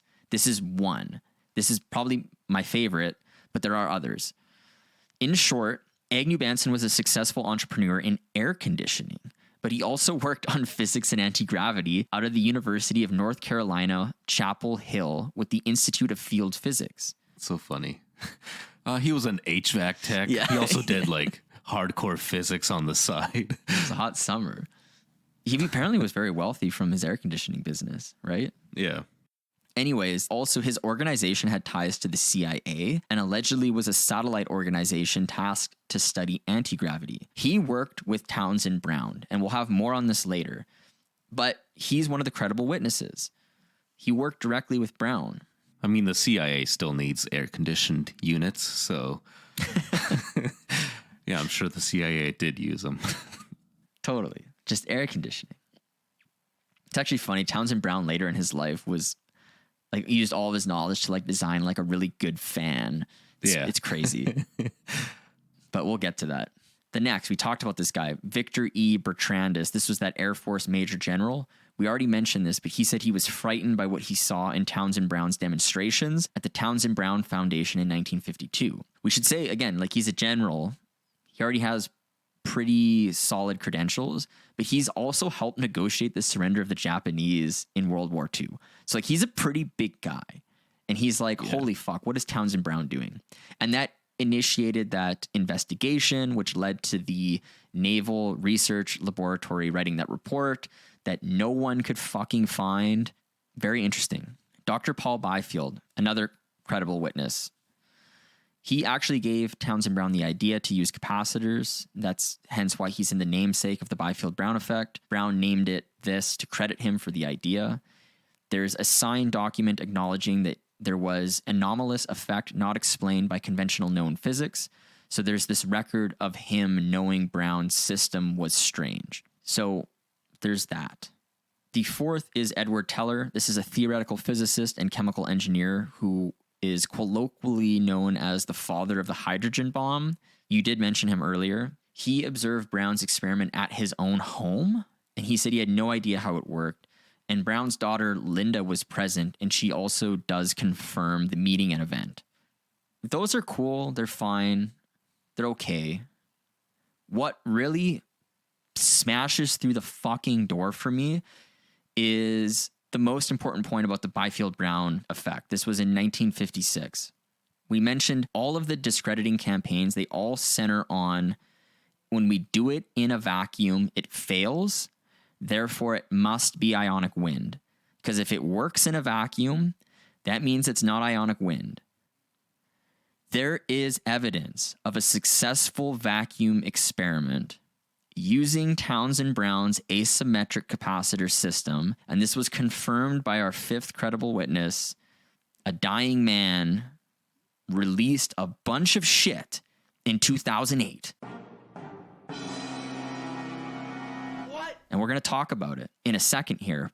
This to me is the most important one because apparently Townsend Brown was able to demonstrate the Biefeld-Brown effect in a vacuum. And this would indicate that the particular asymmetric capacitor apparatus he used to produce his Biefeld-Brown effect, this was not due to ionic wind, right? This is in contrast to how the Ionicrafts used the effect. This would mean that the thrust was generated by some unknown physical mechanism possibly associated with electrogravitics. Importantly, Townsend Brown believed his thrusts that he generated using his disks could not be accounted for by ionic wind. That's what he said. And in theory, they would work in outer space, right? Because outer space is a vacuum. So if Townsend Brown's, what he's saying is true, if what this dying man is saying is true, they actually did do an experiment where this worked in a vacuum, you could use this craft, this propulsion mechanism anywhere, even in space where there's a vacuum, because it's not ionic wind. It's something else. The other possibility is maybe it requires a vacuum. I don't know. Like maybe it needs a vacuum. Maybe it only works in outer space. Throwing it out there. So to summarize this meaty section, on one hand, the Biefeld-Brown effect has legitimate, repeatable, confirmed, and scientifically explainable propulsion mechanisms associated with ionic wind. On the other hand, specific configurations of Townsend Brown's asymmetric capacitor system, for example, the disc-shaped, using high voltages, solid dielectrics, using extremely high K values with your dielectric, these may exert a different type of propulsion via a purported electrogravitic Biefeld-Brown effect that operates through some unknown mechanism. That's pretty crazy. I want to emphasize before we roll into the next section here, I'm not saying that the Biefeld-Brown, like the electrogravitic Biefeld-Brown effect is 100%, right? I'm not saying that. Could just be ionic wind stuff, but it's still pretty cool. And it does go to show his research did have merit, independent of like all the electrogravitic stuff, I think.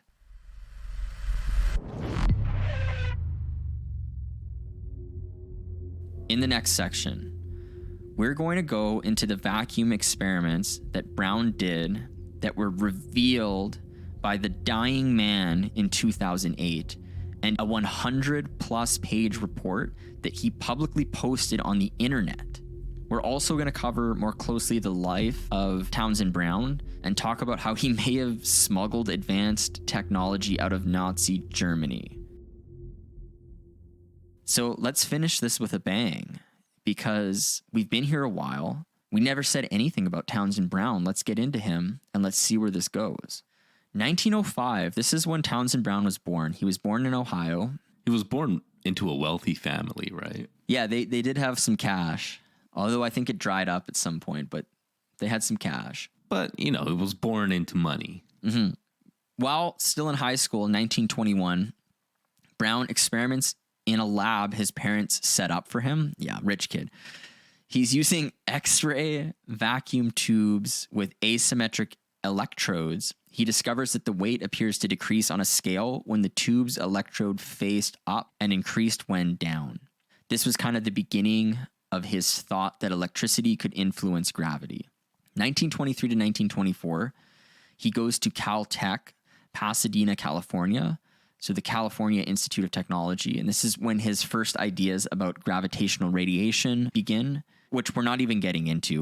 1924 to 1926, Zanesville, Ohio, Denison University, he meets Dr. Paul Biefeld. This is the guy of the Biefeld-Brown effect. 1928, Brown files a patent for what he calls a gravitator. He would demonstrate the device and show that unit moved in one direction. So this is kind of when his work is becoming applied instead of just theoretical, I guess. 1929, Brown published How I Can Control Gravity in Science and Invention, where he claimed these devices were producing a mysterious force. I actually have a link to this original article on How I Control Gravity. We'll have that in the description. 1930 to 1932, he proposes his gravitator as a means of propulsion to General Motors, as well as the Naval Research Laboratory. Remember, this is like 20 years before they write that report that went missing. Yeah. He also demonstrated this to General Motors, so apparently they also saw this. 1930 to 1933, this is when he serves in the Navy as active duty. 1932, he's offered a position on the S-48 Benning Menez Navy Princeton Gravity Expedition to the West Indies, or he also had the choice to go with Admiral Byrd's International Polar Expedition to Point Barrow, Alaska. Admiral Byrd's come up a few times in the podcast. Yeah. He had the choice. He's like, do I want to do gravity stuff or do I want to go with Admiral Byrd? He chose the S-48. He went with the gravity expedition to the West Indies. It was said, based on this mission that he did, that he had superior skills as a lab man and his rank was Seaman First Class. 1938 to 1942, he's back in the Navy. 1940, though, he's working for Glenn Martin. Again, this is the precursor to Lockheed Martin in present day. And he's working as a materials and processing engineer. 1943 to 1945, he works for Vega, which this was associated with Lockheed at the time. So again, he's got these ties to aviation companies in his career, which is interesting, given he's working on propulsion systems. 1945, this is the crazy German stuff that comes into his life. Listeners, if you'll recall, we brought this up on the podcast, but if you're not familiar, the Foo Fighter phenomenon, there was these mysterious balls of light being reported by pilots throughout World War II.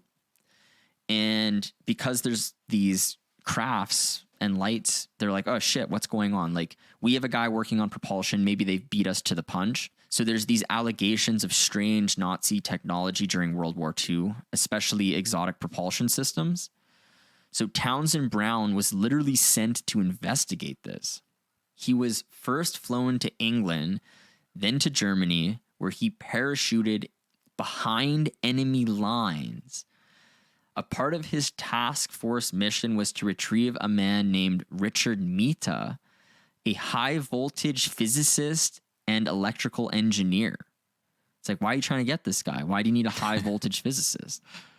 Also, like, what is he? Well, I guess he's trained, military trained, but like, just send a random guy. Like, you have to get this guy. You're the only one that can do it. Well, I think he had a team.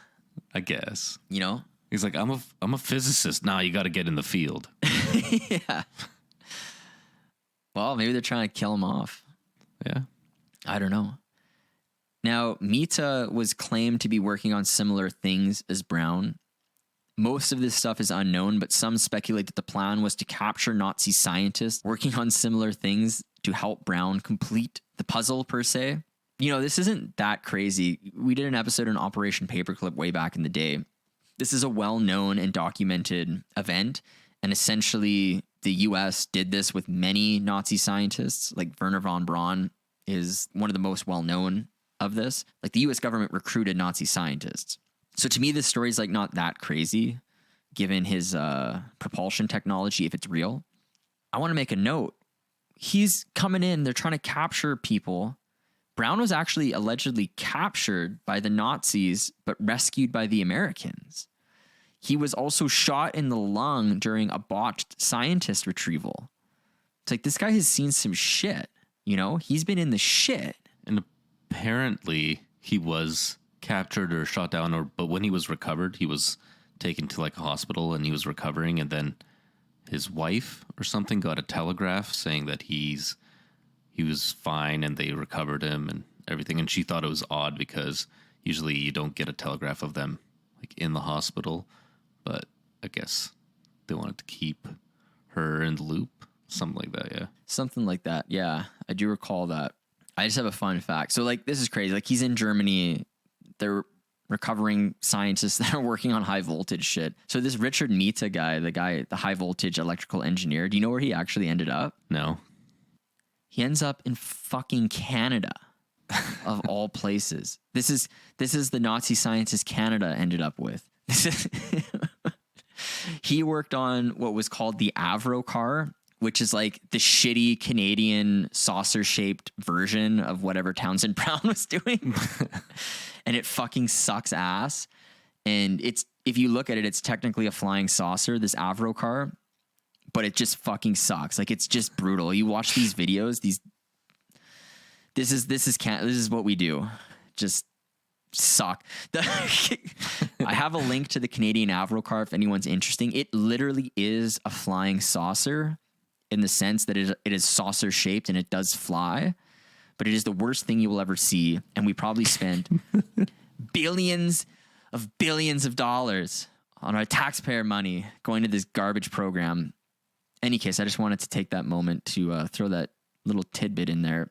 But going back to Townsend Brown, it's claimed that Brown did retrieve exotic propulsion technology from Nazi Germany, and proponents of this theory claim that it was likely from SS officer Hans Kammler's Skoda works. So there's that. Is that related to the car manufacturer Skoda? That's something I'm not aware right now. Honda and Skoda are doing the same work. They're getting pieces of the puzzle. So that's a crazy thing that happened. Now, 1946, he's operating a Los Angeles lab with Bradford Schenck and Albo Kitzelman. 1951 to 1953, this is the Townsend Brown Foundation is reconstituted in Los Angeles with Bradford Schenck and Mason Rose. William Lear, or Bill Lear, he's referred to as Lear in FBI reports referencing this. He visits the Townsend Brown Foundation, and this guy, Bill Lear, at the time, he's a famous inventor. He made jets such as the Lear jet. And the fact that he's kind of around Townsend Brown at this time, and he's in the aviation industry, that's interesting. It suggests that the aviation, again, pointing Townsend Brown might be onto something with propulsion. At the same time, the Air Force and the FBI are eavesdropping on Townsend Brown. So again, this kind of indicates what he's doing might be important. It's catching eyes of big institutions. 1952, this is the Project Winterhaven proposal. So again, recall the Office of Naval Research interest, their report, and then them just losing this report. This is when this event happens. 1958 to about 1961, this is when he's working with Agnew Banson. Remember, he's one of those 5 credible witnesses that we brought up. He forms a partnership with Townsend Brown and conducted extensive experiments on larger saucer-shaped craft. Interestingly, there's a 4-minute silent video of the Brown-Bahnson, it's Brown and Bahnson in the laboratory prepping experiments. You can find this on YouTube. It's titled T.T. Brown Electrogravity Vacuum Experiments -YouTube. And we'll have links for this in the description. There's a short version. This is that 4-minute silent version. And there's the full, it's like an hour-long version. It's just silent video of them in the lab. And what's really weird about the video, if you watch it, it shows them preparing lab stuff, assumedly for a gravity modification experiment. But then it shows them celebrating said experiment and the results of said experiment, but notably absent from the video is the successful effect itself. So it's very, it looks like contrived almost. Yeah. And it's missing things. But they have like a vacuum chamber. They have discs, kind of like everything we've just described, but like in a laboratory setting. And there's an hour of this footage, but it's silent. It's very weird. CCTV footage. So people claim that this provides evidence that Brown's electrogravitic effect was more than simply high voltage ionic wind, because they were celebrating a successful result using a vacuum. And you can see the apparatus, what's the word, apparati or apparatuses? It looks like they have vacuum stuff and discs, and it seems like that's exactly what they were doing. Why are they celebrating? Like, why would they be celebrating? Propaganda? Cold War propaganda? Maybe. That's what I was thinking. It's very odd. 1964, this is another odd part of this story, the Agnew Banson stuff. Agnew Banson was an experienced pilot, and in 1964, he mysteriously flies into electric wires and dies. Interesting. Was he trying to recharge his plane through the wires? Yeah, I don't know. I guess, hey. One other fun fact: Agnew Banson, he actually wrote a fiction novel. It was titled "The Stars Are Too High" in 1959, and it's about how Nazi scientists were brought to the U.S. to build UFOs. It's very weird, right? He's working with Townsend Brown on this anti-gravity shit, and then he's writing this book. He mysteriously dies. This is a weird event that happened. But this leads me to the best part of this chronology. We hinted at this earlier. We're talking about this dying man in 2008. What does this have to do with everything? And to me, this is like the biggest, most important part of the story. 1955 to 1956, this is referred to as the Paris Experiments or Project Montgolfier or Montgolfier. I don't know. I don't speak French. I'm going to call it Montgolfier. I like that. Townsend Brown made 2 trips, he goes to Paris to do these tests of his theory, but in a vacuum. And the project was called Project Montgolfier. This was a collaboration with the French aeronautical company Société Nationale de Construction Aéronautique de Sud-Ouest, or SNCASO. He's invited there by a guy named Jacques Cornelon. At the time, this was the company we just mentioned's U.S. technical representative. And guess who Jacques Cornelon was? This was the dying man in 2008.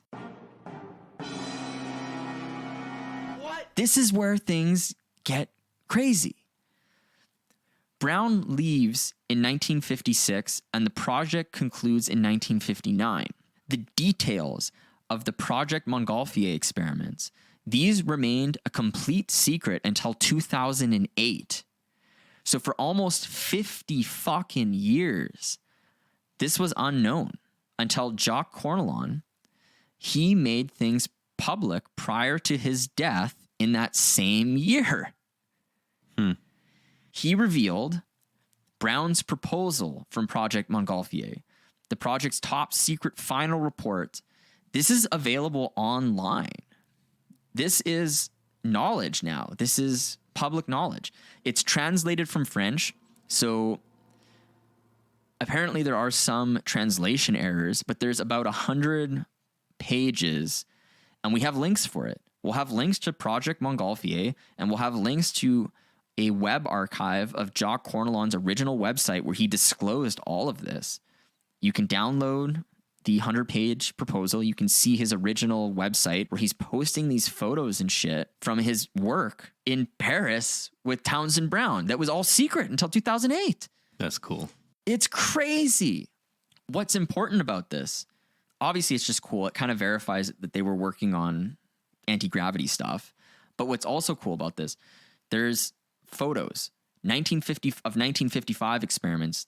There's these photos that reveal that they used these 2.5 foot diameter discs that were hung from 4-meter tethers suspended from the ends of a 3-meter arm. The discs had a leading edge wire on one side of them. It looks like a thin wire attached to about 25% of the disc with popsicle sticks. Assuming the leading edge, that's probably like the positive thing where the negative is chasing. I'm guessing, I don't know, but I would imagine that's what that is, trying to harness the Biefeld-Brown effect. Based on some of the photos, it was estimated the disc was traveling at a speed of 8.7 meters per second or 20 miles per hour. So not a lot, but on their experiments, this is what was estimated based on the photos. Jacques Cornelon, he released these photos, and maybe we'll post some of them on our Instagram and socials if people are interested in seeing what those look like. It was also revealed in there was a 1957 letter. This was based on a letter from Jacques Cornelon to a colleague. It suggested Brown was in the process of test flying a 10-foot diameter disc energized at a voltage of 300 kilovolts. So what this letter suggests, if true, not only were they testing prototypes, they had like a 10 fucking foot, like a small scale model. What the fuck is going on? This letter would suggest that they're testing more than just prototypes in vacuum chambers. Talking a little bit more about these there's vacuum chamber photos. These vacuum chamber experiments were important for determining if the electrogravitics theory was real. We talked about that. If you can do it in a vacuum, that means it's not ionic wind. Allegedly, according to the revealed documents, when the discs are operated at normal atmospheric pressure, they move in the direction of the outboard leading edge wire, regardless of onboard wire polarity. If it's positive or negative, they're going to the leading edge. This indicates that in normal atmospheric conditions, the discs are propelled forward primarily by thrust in one direction of the low field intensity ion cloud, regardless of ion polarity. However, Under high vacuum conditions, the disks always moved in the direction of the positive pole, regardless of the polarity on the outboard leading edge wire. So whether it was positive or negative, they're moving to the positive pole in the vacuum. This indicates that in the absence of the unbalanced forces exerted by ion clouds, the disks moved mainly on the basis of the electrogravitic field effect, always towards the positive direction. What the fuck is going on? They're saying this is working in a vacuum. And that's in that 100-page French report. Yes. Oh, and this guy's website. So crazy. The report concludes, quote, "It seems perfectly reasonable to conclude that a concentrated force of some kind accumulates within the presence of a strong dielectric," end quote. So I don't know what the fuck is going on anymore. This isn't known knowledge until 2008. Now, that's really crazy. But what it's like, you're like, well, what happened here? Well, long story short, this alleged success of preliminary research, they kind of wanted to scale things up. The company that was funding the preliminary research in France was acquired by another company, and then they cut the funding. Interesting. So it just shut down. It was like a complete shutdown. Yeah, a waste of Thomas Brown's time. It's so bizarre to me. And the guy releases this 2008 on his deathbed. I mean, there's a reason he did that. Photos, everything. If he released it earlier, he would have been silenced. It's so crazy. And I mean, just to round things off here, just so listeners are aware, basically Townsend Brown, he dies in 1985. So like for 30 years after this, or, 25, 30 years, he's, developing his ideas. He's doing one thing or the other. He was like working on fans at some point. And to this day, no one can really verify anything. We can't verify anything. We don't really have leads or knowledge of what truly happened to his technology. It kind of just ends mysteriously and abruptly. And I mean, he did keep a lot of things secret to himself because of the whole espionage thing. So, yep. So I think that's a great place to hop into final thoughts. All right. Before we move on, we would like to give massive props and credits to our producer tier on Patreon. Thank you to Spurgalicious Asshat, David Cheesem, Alexius Ryan, Big Balls Small Wiener, Batcat Meatloaf, Velcro Shoe Guy, Tosh Collins, Andrew Johnson, Honest Elliott, Nikki Hansen, Justin Ware, and Christian J for enabling today's episode and the continued growth of the show. Let's just recover for a second. It's a lot. What's your initial impression in the moment? There's a lot more like little details and nitty gritty from the story, but I think we've covered the basics and how this technology allegedly, for me, believably exists and has been used since 1920s, 30s, 40s, 50s. Yeah, it has been used. It's advanced so much. Like you had the stealth bomber in 1960, and just think like how much more advanced things have gotten, but it all like is grounded in this Biefeld-Brown effect where it makes, I don't know, it to me it just makes sense. For me, this topic is crazy. I hate just saying it's crazy, but it really is. Yeah. There's too much to it. Essentially, like we're on the tip of an iceberg. We didn't talk about a lot of things that are relevant to the story. The most important thing to me for this, it's like a fresh perspective on the fringe science and kind of what's going on behind the scenes that we wouldn't really know about. Because even that dying man, like we wouldn't have known any of this until 2008. That was like a major part of the story. That's a huge part of the story. It all hinged on if it works in a vacuum, and they're claiming in their project Montgolfier that it works in a vacuum. The thing that keeps coming into my mind right now is like the closest thing we kind of have to this is like superconductors, where things just like float, they can accelerate at top speeds. It seems like that, and that's just been like well-known progression has been the typical course for science, where it's like you have these theories, you try and scale it up, etc. You don't have the right conditions to like scale it up. So that to me is like the closest thing. But then you have things that did work early on and they become silenced because the person that holds that information has power and the government wants that power. So they keep it. They like run disinformation campaigns just so they could have that advantage. Yeah, that very well could be the case. And I mean, even if nothing comes of any of this, it's like, it shows that his work's essentially sanitized. There's missing reports. It shows things have been kept secret for decades and then revealed, like 5 decades till 2008. So clearly, like, shit is happening all the time, and we don't even know about it. We didn't even, one thing I wanted to include in the episode, but we it just didn't make sense. We didn't cover the Caroline group. Apparently, there's this group of elites that meet on a boat. And Townsend Brown was on that boat in the 1930s. So, like, he met these people. It just seems like there's a coordinated effort to fuck around, for lack of a better term. Another thing I want to bring up in the final thoughts is, if this is true, there is this effect. It seems like probably it would be implemented by like black aviation programs, and maybe the UFO sightings that everybody's seeing, this is just like human-made craft. That really fucking blows my mind. So like the Pentagon videos released in 2017, the Tic Tac, the Go Fast, the gimbal, that could just be black project tech. It's just human shit. It was like all came out from the 50s. I've listened to a couple podcasts where there's like, we can't put any merit to this. This is just people anecdotally saying stories, but there's contractors that allege they encountered strange technology when they were working in military or government facilities. One comes to mind. There's like an Antarctica plumber. He said he saw some shit. There was a maintenance guy in another building. He said he saw some shit. So this is where my mind was going. Is like, well, maybe there is this tech and it's just secret. It really boggles the mind. You look like you're having a stroke. Is it breaking you? No, I'm just thinking about something else. Something else completely? Yeah, I'm thinking about lunch. No. Yeah.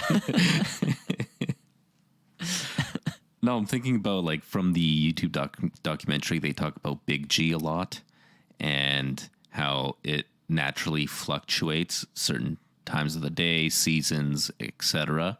So you have these different gravitational fields at different points. Right.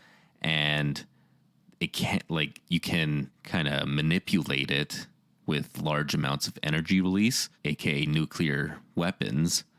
So there was also a point to connect that near every like nuclear testing site, there's also been a lot of reports of UFOs. So maybe it's like the perfect ground to test these flying saucers that are man-made and these like propulsion systems. Interesting. So that's what I was thinking about. Yeah, I wonder. And just to add to what you're saying, the other thing it makes me think of, we did mention this because you brought up the pyramids.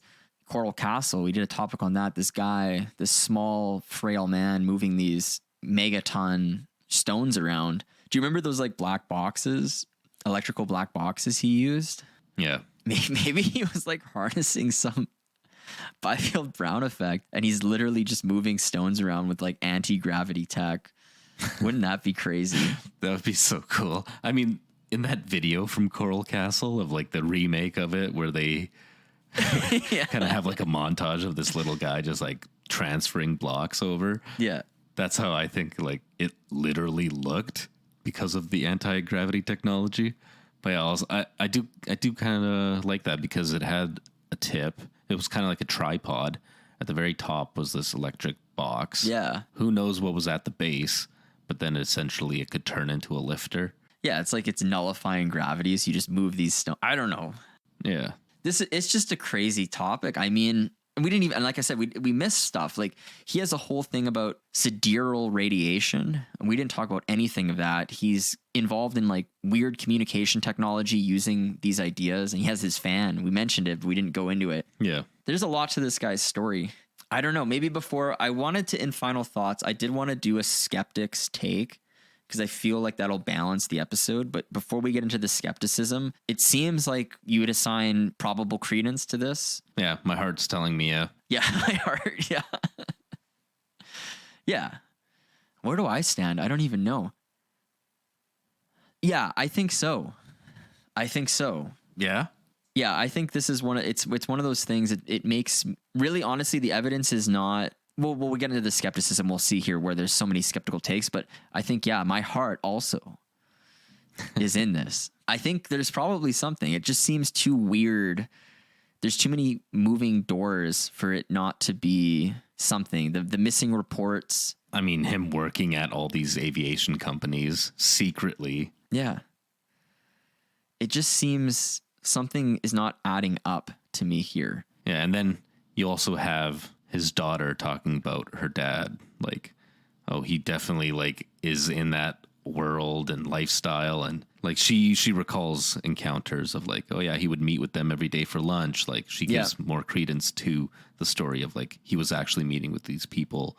There was a lot of influence at their dinner table. He would talk a lot about like aliens and UFOs. So it's like, and that came out like recent. That wasn't too much. So no, it is bizarre.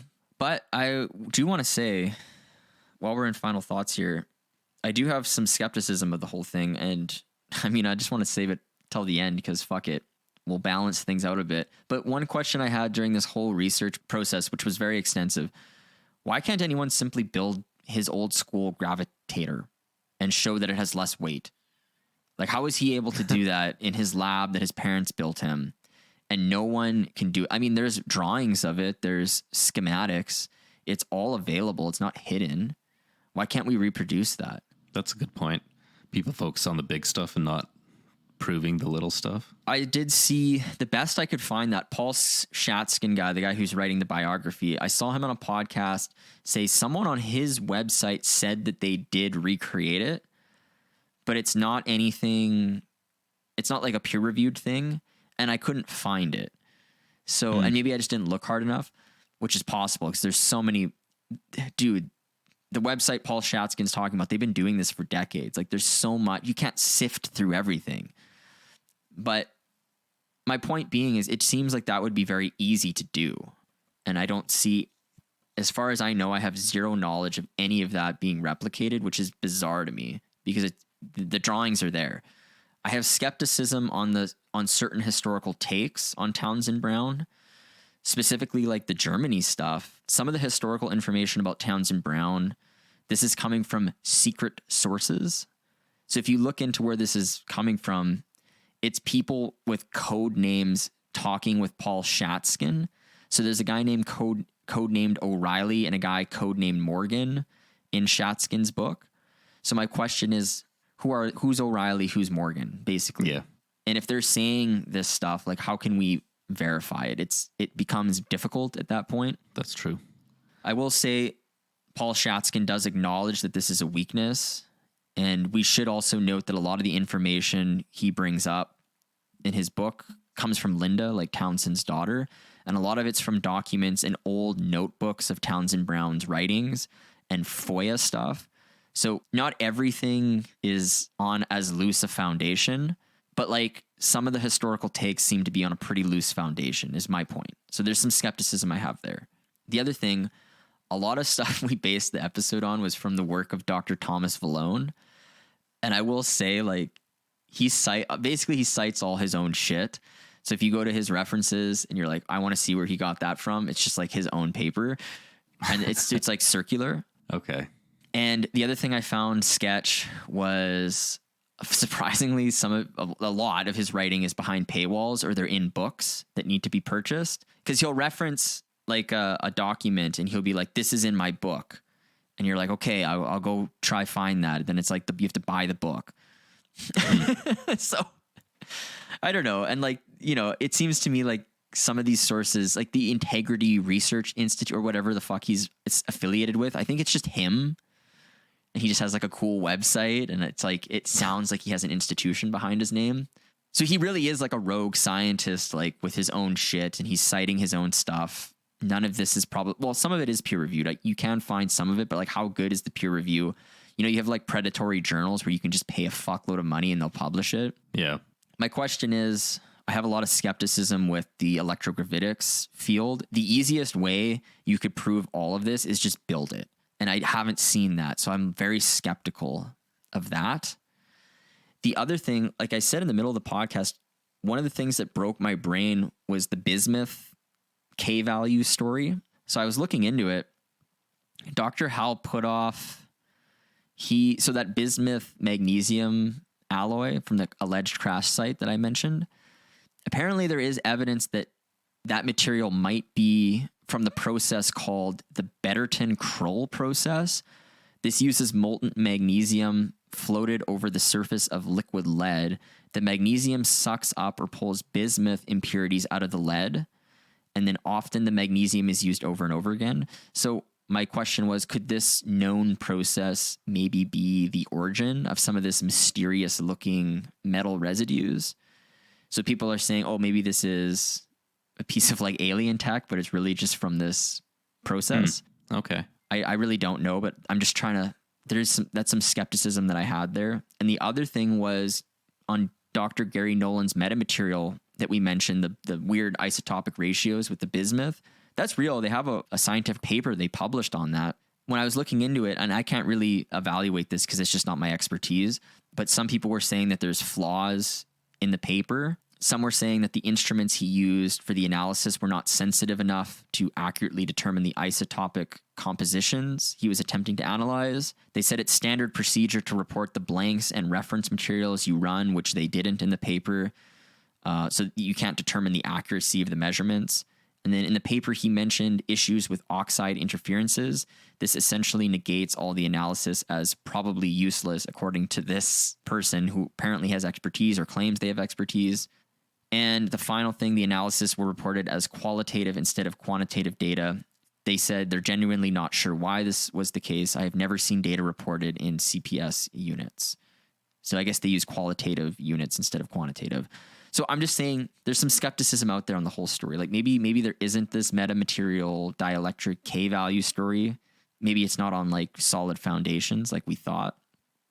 And again, smoking gun for me, it's like, fucking build it, someone. Yeah.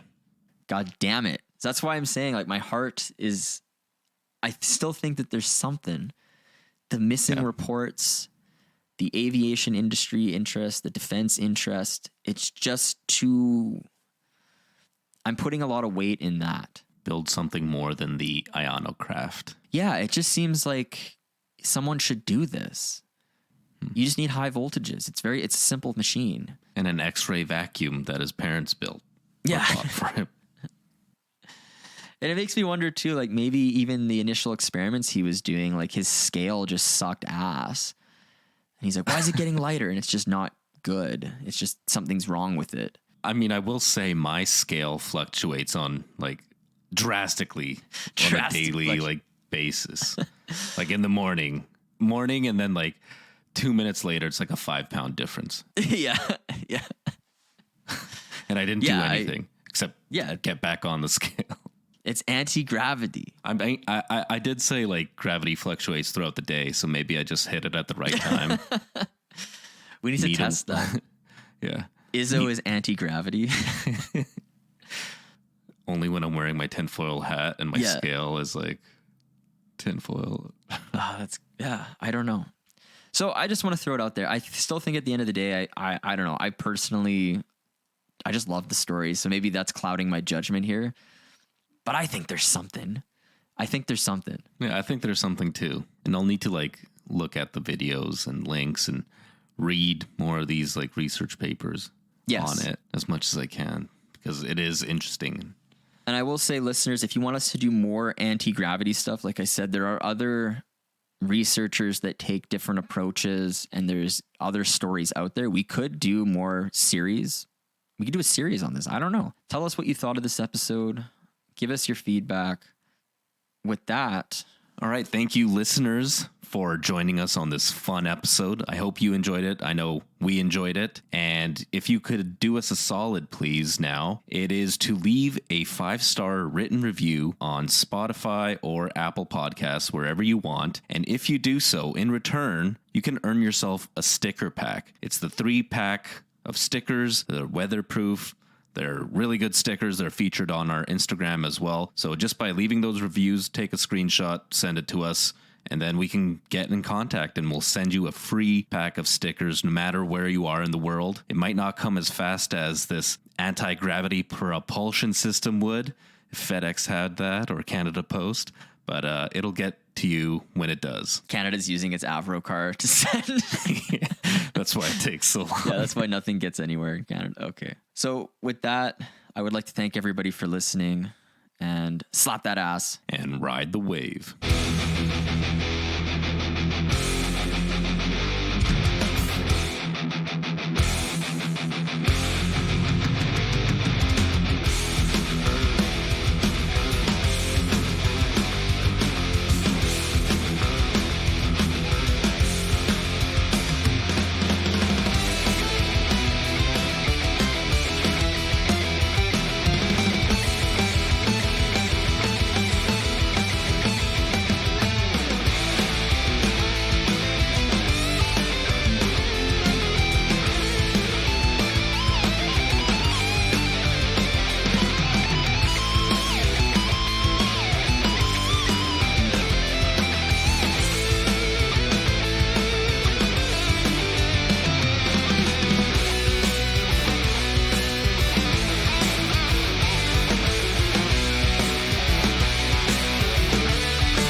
Like, you want to be green when you're bombing other countries? Use this technique. Yeah. That would totally be an ad. Like, wait a second, we can't bomb everyone to death. It's going to be bad for the environment. And they're like, wait a second, we have the Biefeld-Brown Effect. And they're like, oh, okay, we could kill everyone. It's safe and green. Yeah, pretty much. That's like literally how the world Safe, thinks. green, and gay. Yeah. Oh, that's good.